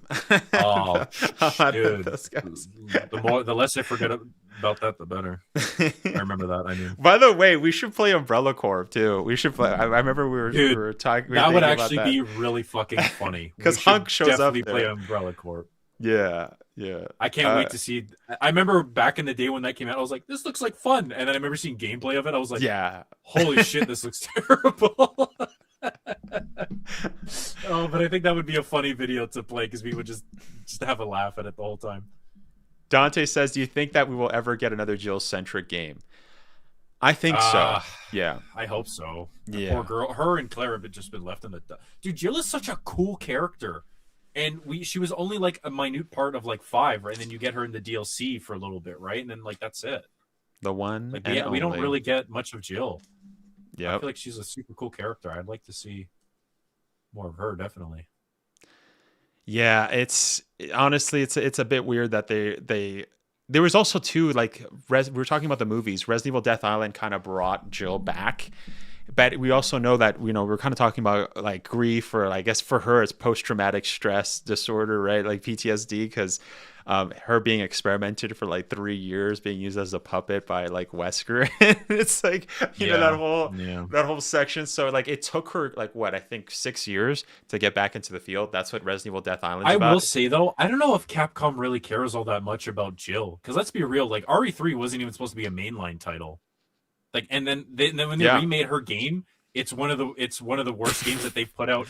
It's not a terrible game, but it's just not. It's not great. It didn't live up to expectations of 2 remake, like not even remotely. Yeah. So I feel like, and then in 5 they gave her a supporting role. So I feel like they just don't care about her. Same with like Claire, which sucks because I'm like, you guys have these established characters. Why are you not using them before they get too old to do anything? Well, the thing though that Resident Evil Death Island kind of changed is that the virus kind of made her young. So similar to Sherry, right? Sherry's they did make her. Yeah, you're right. Yeah. So they can still kept use her the same age she was in 1998. Yep. And pretty much, yeah. I was gonna say something else, but I'm gonna say that for a video. I'm gonna say there's something else I was gonna say about that, but you're gonna have to wait, boys. I don't want to spoil it. But moving on. I was gonna say though, Jill though, it seems with Resident Evil Death Island, it does seem like Jill is like she was front and center of that movie, right? I know Leon was also there. He got some screen time. Chris, Jill, but Jill, it was really a story about her. She is like the main person in the cover. So I think Capcom might be changing their views. I know obviously the people that handle the movies different than the people that handle the games, right? Especially now, I think Hiroyuki Kobayashi is no longer like actively part of the games section now. He was only part of the movies, and he's now working for a Chinese company. Since a lot of Japanese devs, like famous devs, have been bought up by like a huge Chinese company that's doing like mobile games or doing, I forgot their name, but yeah, I heard about that too. So yeah, and also I can't wait to see Jake. More Jake, please. He was a cool. Yeah, Jake is really cool. I think I was having a so conversation with Taj So before. cool. I have to say his haircut, he's definitely chopped. They need to give that guy another haircut because that's the worst part of his look. Don't give him a He's just buzz got cut. Like he's just like He's got the yeah, worst like buzz almost bald. cut. The worst buzz cut. Yeah, I don't know. Bro's got a 0.5 on the machine. Negative Riz, bro. Like it's really bad. Yeah. I don't Like, know, man. He was rizzing up Sherry crazy. Let's be real. I mean, yeah, no, that's true. Shit. By the way, too, like I gotta mention Sherry again, bro. I love that they brought Sherry back, man. I wish too. they have a That was DLC. super cool. DLC for Sherry, man. That's what I'm hoping for. I would love an interaction between Zeno and Jill. Yeah, that would be interesting. Yeah, I just feel like the Zeno kinda and Chris dynamic. would be really cool too. Like, Yeah. you're like, I thought I killed you, Yeah. Wesker, or something. You know what I mean? Yeah. Just start boulder punching the stuff in Raccoon City. Yeah. Dude, he could boulder punch the shit out of me, man. I'm telling you, man, everyone in these series is so sexy. Oh, somebody also, Kay asked a question. Did you see the theory that RE1 remake and RE0 may be the next remakes in the series? Because in the orphanage section, there was a train mansion with the 4 bears and blocks with 1996 on it. No, I saw that Easter egg, yeah. I saw the AI slop of that, mentioning that. But the problem with that, though, is that people are leaning way too much into that. Because there's a lot of callbacks in Resident Evil 9. There's a ton of them, right? There's a ton. That's not even the only CV, or I guess CV reference. Oh my God. Actually, there's a CV reference, there's RE0 reference, but there's several references in the game. I'm gonna make a video about that. Obviously, secret details coming up, but I don't want to spoil it. But I just want to say that just to kind of jump the gun and go from A to Z and assume that, oh, we're gonna get those games. I think it's already a given that Capcom is going to remake those games. So it's not really like a theory based off of that. I think you're kind of jumping the gun if you just assume that, because then you would have to assume several other things. Well, Resident Evil 7 is showcased. Are they going to remake 7? Resident Evil 6 is showcased. Are they going to remake 6 next? Are they going? You know what I mean? Like, you could just do that. It's not enough of information to build off of a theory, right? So yeah, and it's kind of a given that Capcom's going to do that. Real quick, something that I found funny, especially after playing it, after I got my fan service out of the way. Yeah. When they bring back Mr. X, it's not him, but it's the same version of the Tyrant. No, it's that different. son of a bitch costs $126 million to make, and 30 years later they're still making the same prototype.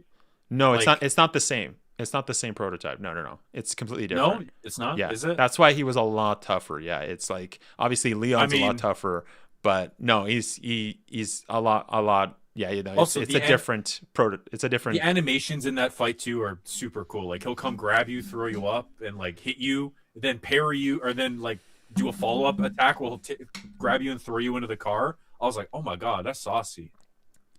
Yeah, that section was cool. and just the parrying. Really cool.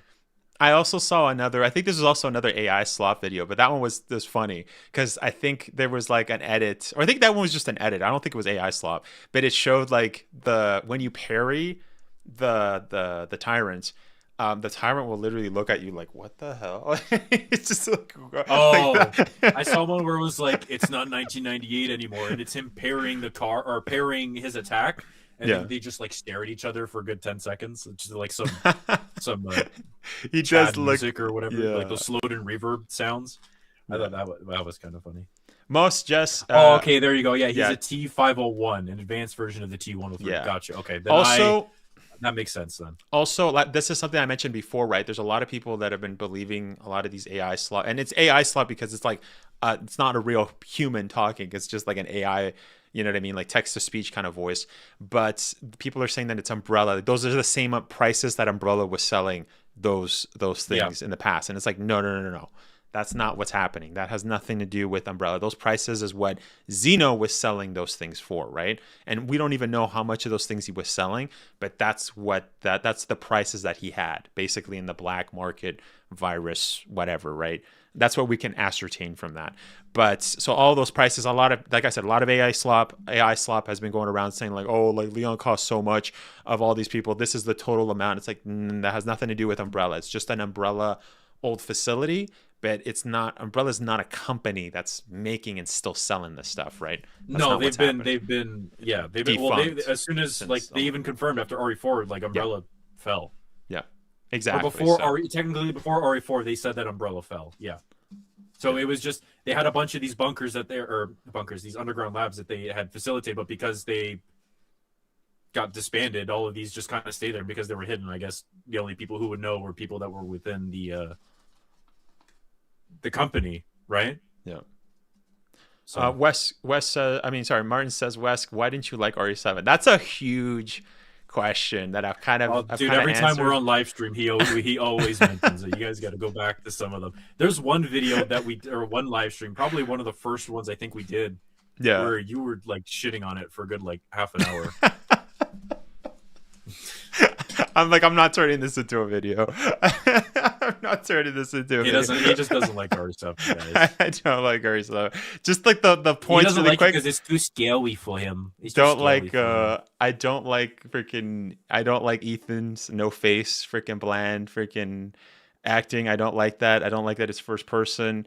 I don't like that they changed a whole bunch of new stuff. I don't like that it looks like a ripoff of PT. And I don't like how Capcom didn't stick with their guns and continue that as well.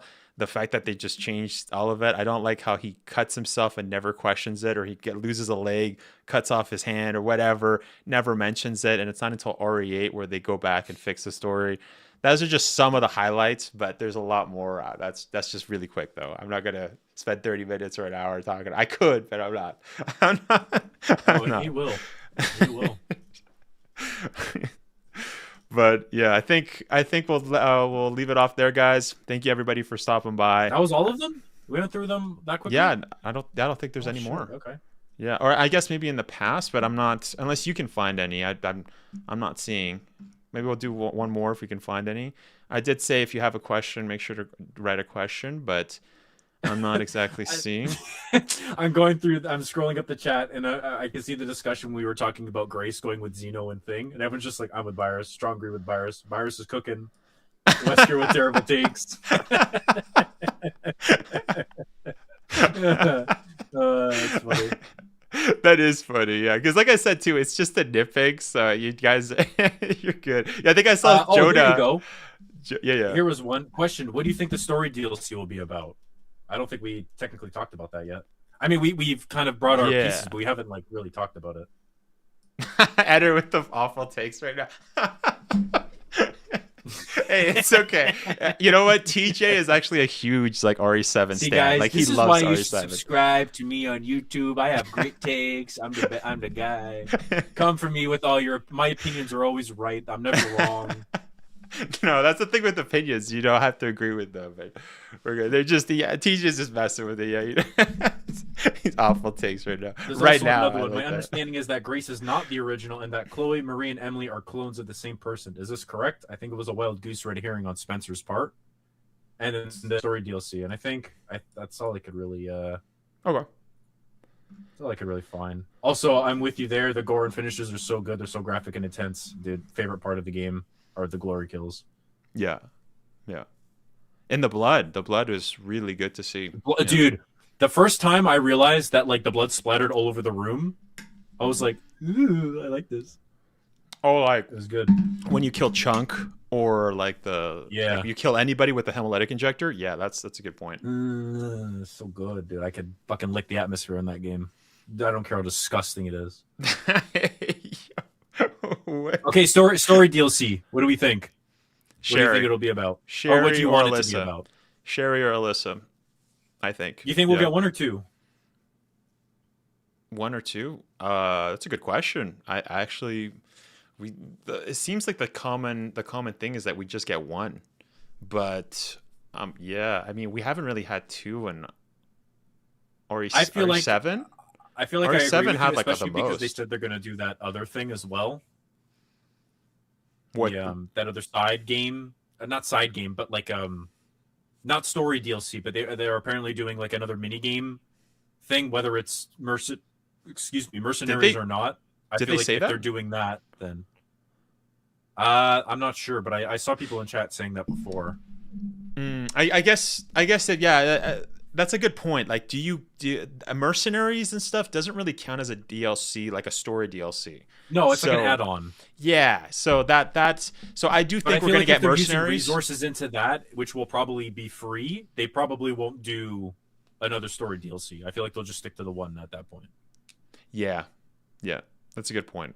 Yeah, but things are different too, right? I mean, like we've never gone to this part where the game's selling like hotcakes, like everybody's loving it. So yeah, it's I think that's a good thing, right? Like, so what I'm saying is I think it's a good thing, but it's also we could potentially get more DLCs. RE7 also had several DLCs, right? As well. I think they had technically 2 story DLCs, and then the bedroom, the Jack's birthday, and then the Clancy thing. But those were free add-ons. I don't think those were paid. And then Ethan Must Die. So I guess technically there's 5 in that game. But I think Ethan Must Die came with the base game. Oh, and then you had the card game too. Like RE7 was stacked with post-game content. Ethan Must Die was such a shitty. I don't want to bother. It's so trash. No, it's so bad. I can't stand it. It's kind of like a Mercenaries, right? But like the DLCs were actually good. No, I'm gonna say the DLCs were actually good for RE7. Well, Chris's DLC was not great. Let's be real. I don't think that's Chris. I will say though, Jack Baker being able to have that fist was fucking awesome. That shit was fun. I like the other one where it's like the you're stuck in a bedroom, you have to figure out the puzzles. Like it's a one-off. Yeah, kind of a you're thing. Playing as Clancy. Yeah. Is that what his name was? Okay, yeah, that one. That one I like. Yeah, because he was the only one that in the note went missing, and he was the camera guy. Yeah. For I was just gonna say that. Yeah. Sewer Gators. Yeah, I was just gonna say. End of Zoe, Not a Hero, Lost Tapes 1 and 2. There you go. Yeah. End of Zoe was okay. It's canon. It's canon, so you gotta like it's part of the story. The story, I don't like. It doesn't really make sense otherwise. I mean, you just forget about it. Wasn't good. It was slow and tedious, and just the guns didn't feel good. You couldn't see shit with the gas mask, and this boss fight is just. It wasn't good. I didn't like it. That wasn't Chris. Also, I gotta say, I don't consider. No, that's not my. That is not my Chris. That's not him. Man, look like a bitch in that game. Lost Tapes 1 and 2 though, goated. I will say that's probably the best. Of Resident Evil 7. That's you guys won't hear me say that for Resident Evil 7, but I gotta say that those DLCs are pretty hype. I like them. Yeah, they're good. Chris Blue. I will say for the DLCs though, personally, I would like to see one of Leon, probably after everything happens, so we maybe find out more about what he did in the time leading up to it. Like they'll have conversations maybe over the comms with Sherry, or maybe we get to see Ada if they're married. I don't think he'd be married to Claire, but also Ada was just kind of a manipulator and a spy, so I don't think he'd probably fall for her. But I mean, I hope so. What if he's married to Angela? What about that? Who? Angela Miller. She's also from. Are you doing the RE4 death noises? Me? No, I was just going. Those noises. Shit, I am now. Angela Miller for which one? For Resident Evil Degeneration. He kind of made. I'm not listening to no CGI canon. Get out of here with that. Could be. I mean, hey, he was also had the hots for Shenmue. R.I.P. Shenmue, bro. Dude, I love Shenmue. Yeah, such a good game. The van footage too, because they added gambling to Resident Evil. Yeah, that's the one that Virus was mentioning. But RE7 Chris Fakefield. yeah, that was probably the worst part of RE7. I like van footage too because they added gambling to Resident Evil. And those DLCs, they're like one-offs, but you kind of want to. They're like movies. They're like good movies. You watch one time, and then after you don't play, you kind of put it away, and then you play it again because you forgot how to do them. Right? It's because that's what adds to the fun, because there's tension of like solving stuff, or like the gambling. I actually the gambling one I'm starting to forget, but that one, it was basically a game of like 21, like blackjack. Yeah. It was basically blackjack. Yeah. But and then I think the only other person would be like you said, Alyssa. Yeah. I like to see what she and what got was up the to other because question you said? What was the last The question? other one was about, do you think that, what was it? I'm paraphrasing here because I lost it. But it was like, do you think that Grace is the original clone? I think like Chloe Marie and then the other girl were all the same person, but not a clone of Grace. What were your thoughts on that take? They were all the same. Yeah, they're all. Oh, you're saying They're that they all were clones. That's a good But point. do you think Yes. that it's actually like Grace is the original clone, or do No. you think that was a red herring from Spencer? No, she wasn't the. She was just the only one that wasn't like they weren't using her to do like the experiments, right? Because then here's the thing. Grace is not like she wasn't born in like the 80s or the 70s, right? She wasn't that this experiment seems to have been going on since what the 90s, 90. And I don't, how old is Grace actually? That's a good point. Grace, but no, we also saw at modern 80s. time is I think 27. Okay, so she's like, so it would have been she's like your probably age, like late 90s, early 2000s. Yeah, so that right there, yeah, so she's exactly your age. So no, that doesn't add up because we also saw a picture too, and the arc when you're going around with what was her name? It wasn't Emily or the other girl where you're in the orphanage. That girl, that clone, Chloe? she basically. Yeah, something like that. She Chloe, sees a picture of Spencer visiting the thing, and I think that was 1988. So no, that doesn't fit. That's not Grace is not like the original version. It's just the clone that wasn't experimented on. That's to me is what the stories implied. So right? you still think Grace is a clone then? Yes, she has to be because there's no how can you make a clone of somebody? If that would mean because you play as the girl in the orphanage in 1990, and we know from the picture as mentioned 1988. So they've been doing this since the late 80s. At best, I'm implying here, late 80s they've been doing this experiment. Spencer, the Wesker children 2.0, right? Trying to transfer his consciousness into little girls. Really weird. I don't know why he was doing with little girls, but why does it have to be, to turn it? Why does he want to be a little girl? That's the real question. But anyways, why would he? Can you gonna play with Barbies and paint your nails, dude? What a life! But that would mean that Grace would have to have been born in like 1980s. She wasn't, right? She's your age. She's like so no. And she would have been either 90s. She's negative 97 or 98 or 98, 99. Yeah. No, 80 because. You know what I mean? Because also the little clone. Then she would have been 37, and she's not. She's 27. Yeah, that's what I'm getting at is that there's no way that Grace is not a clone. Oh, because they already had clones in the 80s. All those little girls, right? They were already doing the experiments, late 80s. So that means that the original would have to be older, right? Or we also don't even know if it's an actual person too, right? I don't think that's explicitly stated. Whether there is an OG character, there is an original Grace, if you will, but I don't know, that's a rando name, but it's not the Grace that we know. That's not her. She was just the one that wasn't experimented on. He gave up at that point. Okay, because I see people saying in the chat too, they're saying no, she's not. Spencer said she was a regular. I think they were making clones, but they all failed because they didn't have Grace's DNA to recreate them. I think she is the original. But then the timeline, like Wesker's saying, wouldn't make sense, right? No, you can't. Don't quote me on this, but Chloe's the original of the cloning project because the 70 series, which is Chloe's, the first one that shows promising results after series 60 being a complete failure.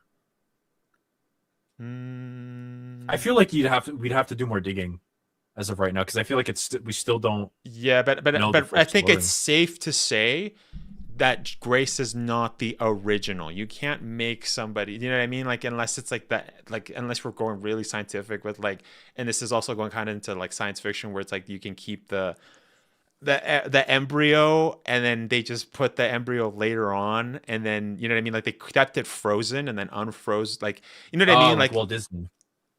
Like, yeah, we don't have enough information for that, but so far, it seems Grace is a clone. I think that's the only way where it wouldn't. It's in the files, Chloe flashback in 1990.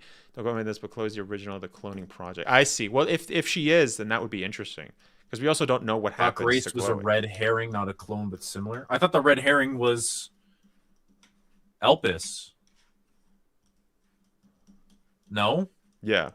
I don't remember them mentioning Grace as a red hair. I mean, they could, again, like I said, I only went through the story once, so when I go through my second playthrough, I may have a better she was because they thought she was the key to it. She was the key. Yeah, she was like the special one. She was the one that was successful with the experiments. They thought that Spencer had a secret clone that he gave off to Alyssa that did have like power. She did have Spencer's consciousness essentially.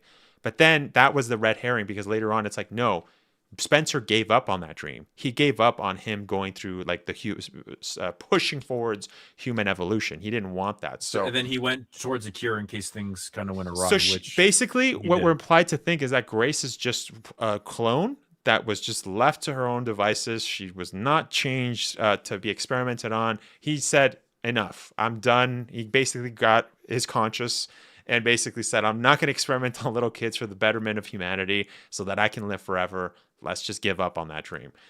Here, take care of this girl. I was going to take care of her until I died, but Alyssa's there. I want you to take care of her. I want you to take care of Grace. She's perfectly fine.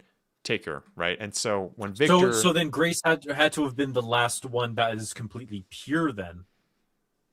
Because no, just unadulterated. There's no way he then came to that conclusion with just the one child left, right? Because we see them still alive in Elpis after the fact.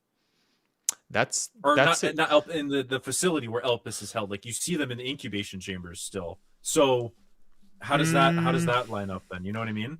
These are questions that we don't have answers to yet. Yeah, there's also some instances too, because I remember the doctor went over to Chloe and said like she's already showing signs, right? She's already showing signs. So I don't know if that's signs of the experiments that they did on her, or if the clones are already screwed up. But again, does that mean that Spencer had the perfect clone, but he was just experimenting on those clones, and then they were trying to do this, like they were just in charge of continuing that? I don't know. There's a lot of answers there, right? A lot of problems, a lot of holes where we need more information. Oh, Nigel makes a pretty decent point. Yeah, the point of the Series 60 and 70 is to implement Spencer's memories to children. They thought Grace is the only successful one that has Spencer's memories. And it wasn't. Because they ended up letting her go, I guess. That's the red herring. So they were under the false pretense that Grace had something to do with it, when in reality she didn't. And also, like you said, they thought that that Elpis was the next virus, like the last virus that Spencer made. And the evolution was going to be the worst. Like this was going to be like the next, like the perfected version. But then also that doesn't make sense too, because you know what I mean? Like that there's also logical problems with that. Like why would you assume that? Because if he had, I guess they don't really care if it's successful. To go off of, right? Yeah, I was just gonna say, well, like if Spencer had the perfect virus, why didn't he use it on himself? But that's not what they're really interested in. They just want like the next T virus, the next dark freaking the next virus that their master could have was working. Well, it was just a bioweapon that they can profit off of, right? Yeah, exactly. Yeah. At the end of the day, that's all he wanted, was just for the money. That and probably to make himself live forever as well, because he thought he was the original. Yeah. The file said he was going to lead Wesker to him in order to kill him. Yeah. And there was some. I have to look at Lynn's story again, because there are some changes. That doesn't, the retcon though of him hiding out could also mean that he's hiding out from Victor and Zeno as well, right? Wesker only regrets not becoming a god. Yeah. Only regrets not becoming. Yep. Yeah. So I don't know. Yeah, I'll have to see that those things again to see the full picture. But yeah, I think Victor and Zeno thought they were supposed to be clones of Grace because they didn't have access to everything and just thought Grace was the key when she wasn't. Yeah, no, that's exactly what I'm saying. Yeah, they were restarting the program. They were restarting the Wesker Children 2.0, Spencer's last kind of program, and in hopes of trying to unlock Elpis. But then after they realized, wait a second, there's already a perfected clone out there. But it's like, no, it wasn't, right? So I wonder how they came across to that conclusion, thinking that she was... I'm probably missing something when it comes to that. Did they ever mention why they thought that was the case? Like, was it Yeah. ever explicitly discussed? Wesker kind of mentioned, or sorry, Zeno kind of mentions it in R.P.D. He says, we've been trying to figure out the Spencer's last kind of key because we want Elpis. We don't know what the frick Elpis is, but we know it. If it's from Spencer, it's not going to be good, and we want that last virus, right? So this is why we've been trying to do this, where we're starting the program, and she's like, but all those kids lost, why would you kill all those clones and stuff? And he's like, why wouldn't you? Like, this is Spencer's last kind of thing. I'm paraphrasing, but that's kind of what they were talking about, right? So perhaps using himself as bait to keep Grace, because the timeline was Sherry being born in '80s during the time when Western 2.0 was going on and the Birkins were experimenting anyways. Oh, so you're even taking it beyond. You're saying that what if Sherry is the original clone? Not really, because then that kind of falls I don't apart. think so, because she would have been born in the early '90s. If we're going off the basis that it's this program started in the '80s, she wouldn't have been old enough. Yeah, Sherry doesn't look like Grace also, right? Like, even like any of the clones of, like, we saw Sherry as a little kid, right? We saw how she looked like. So, and yeah. Oh, they hope that the clone would have retained the password for Elpis. Okay, gotcha. Yep. That again, I only went through it once, so I'd have to go through it again and capture all my story beats, especially for my video that I plan on doing.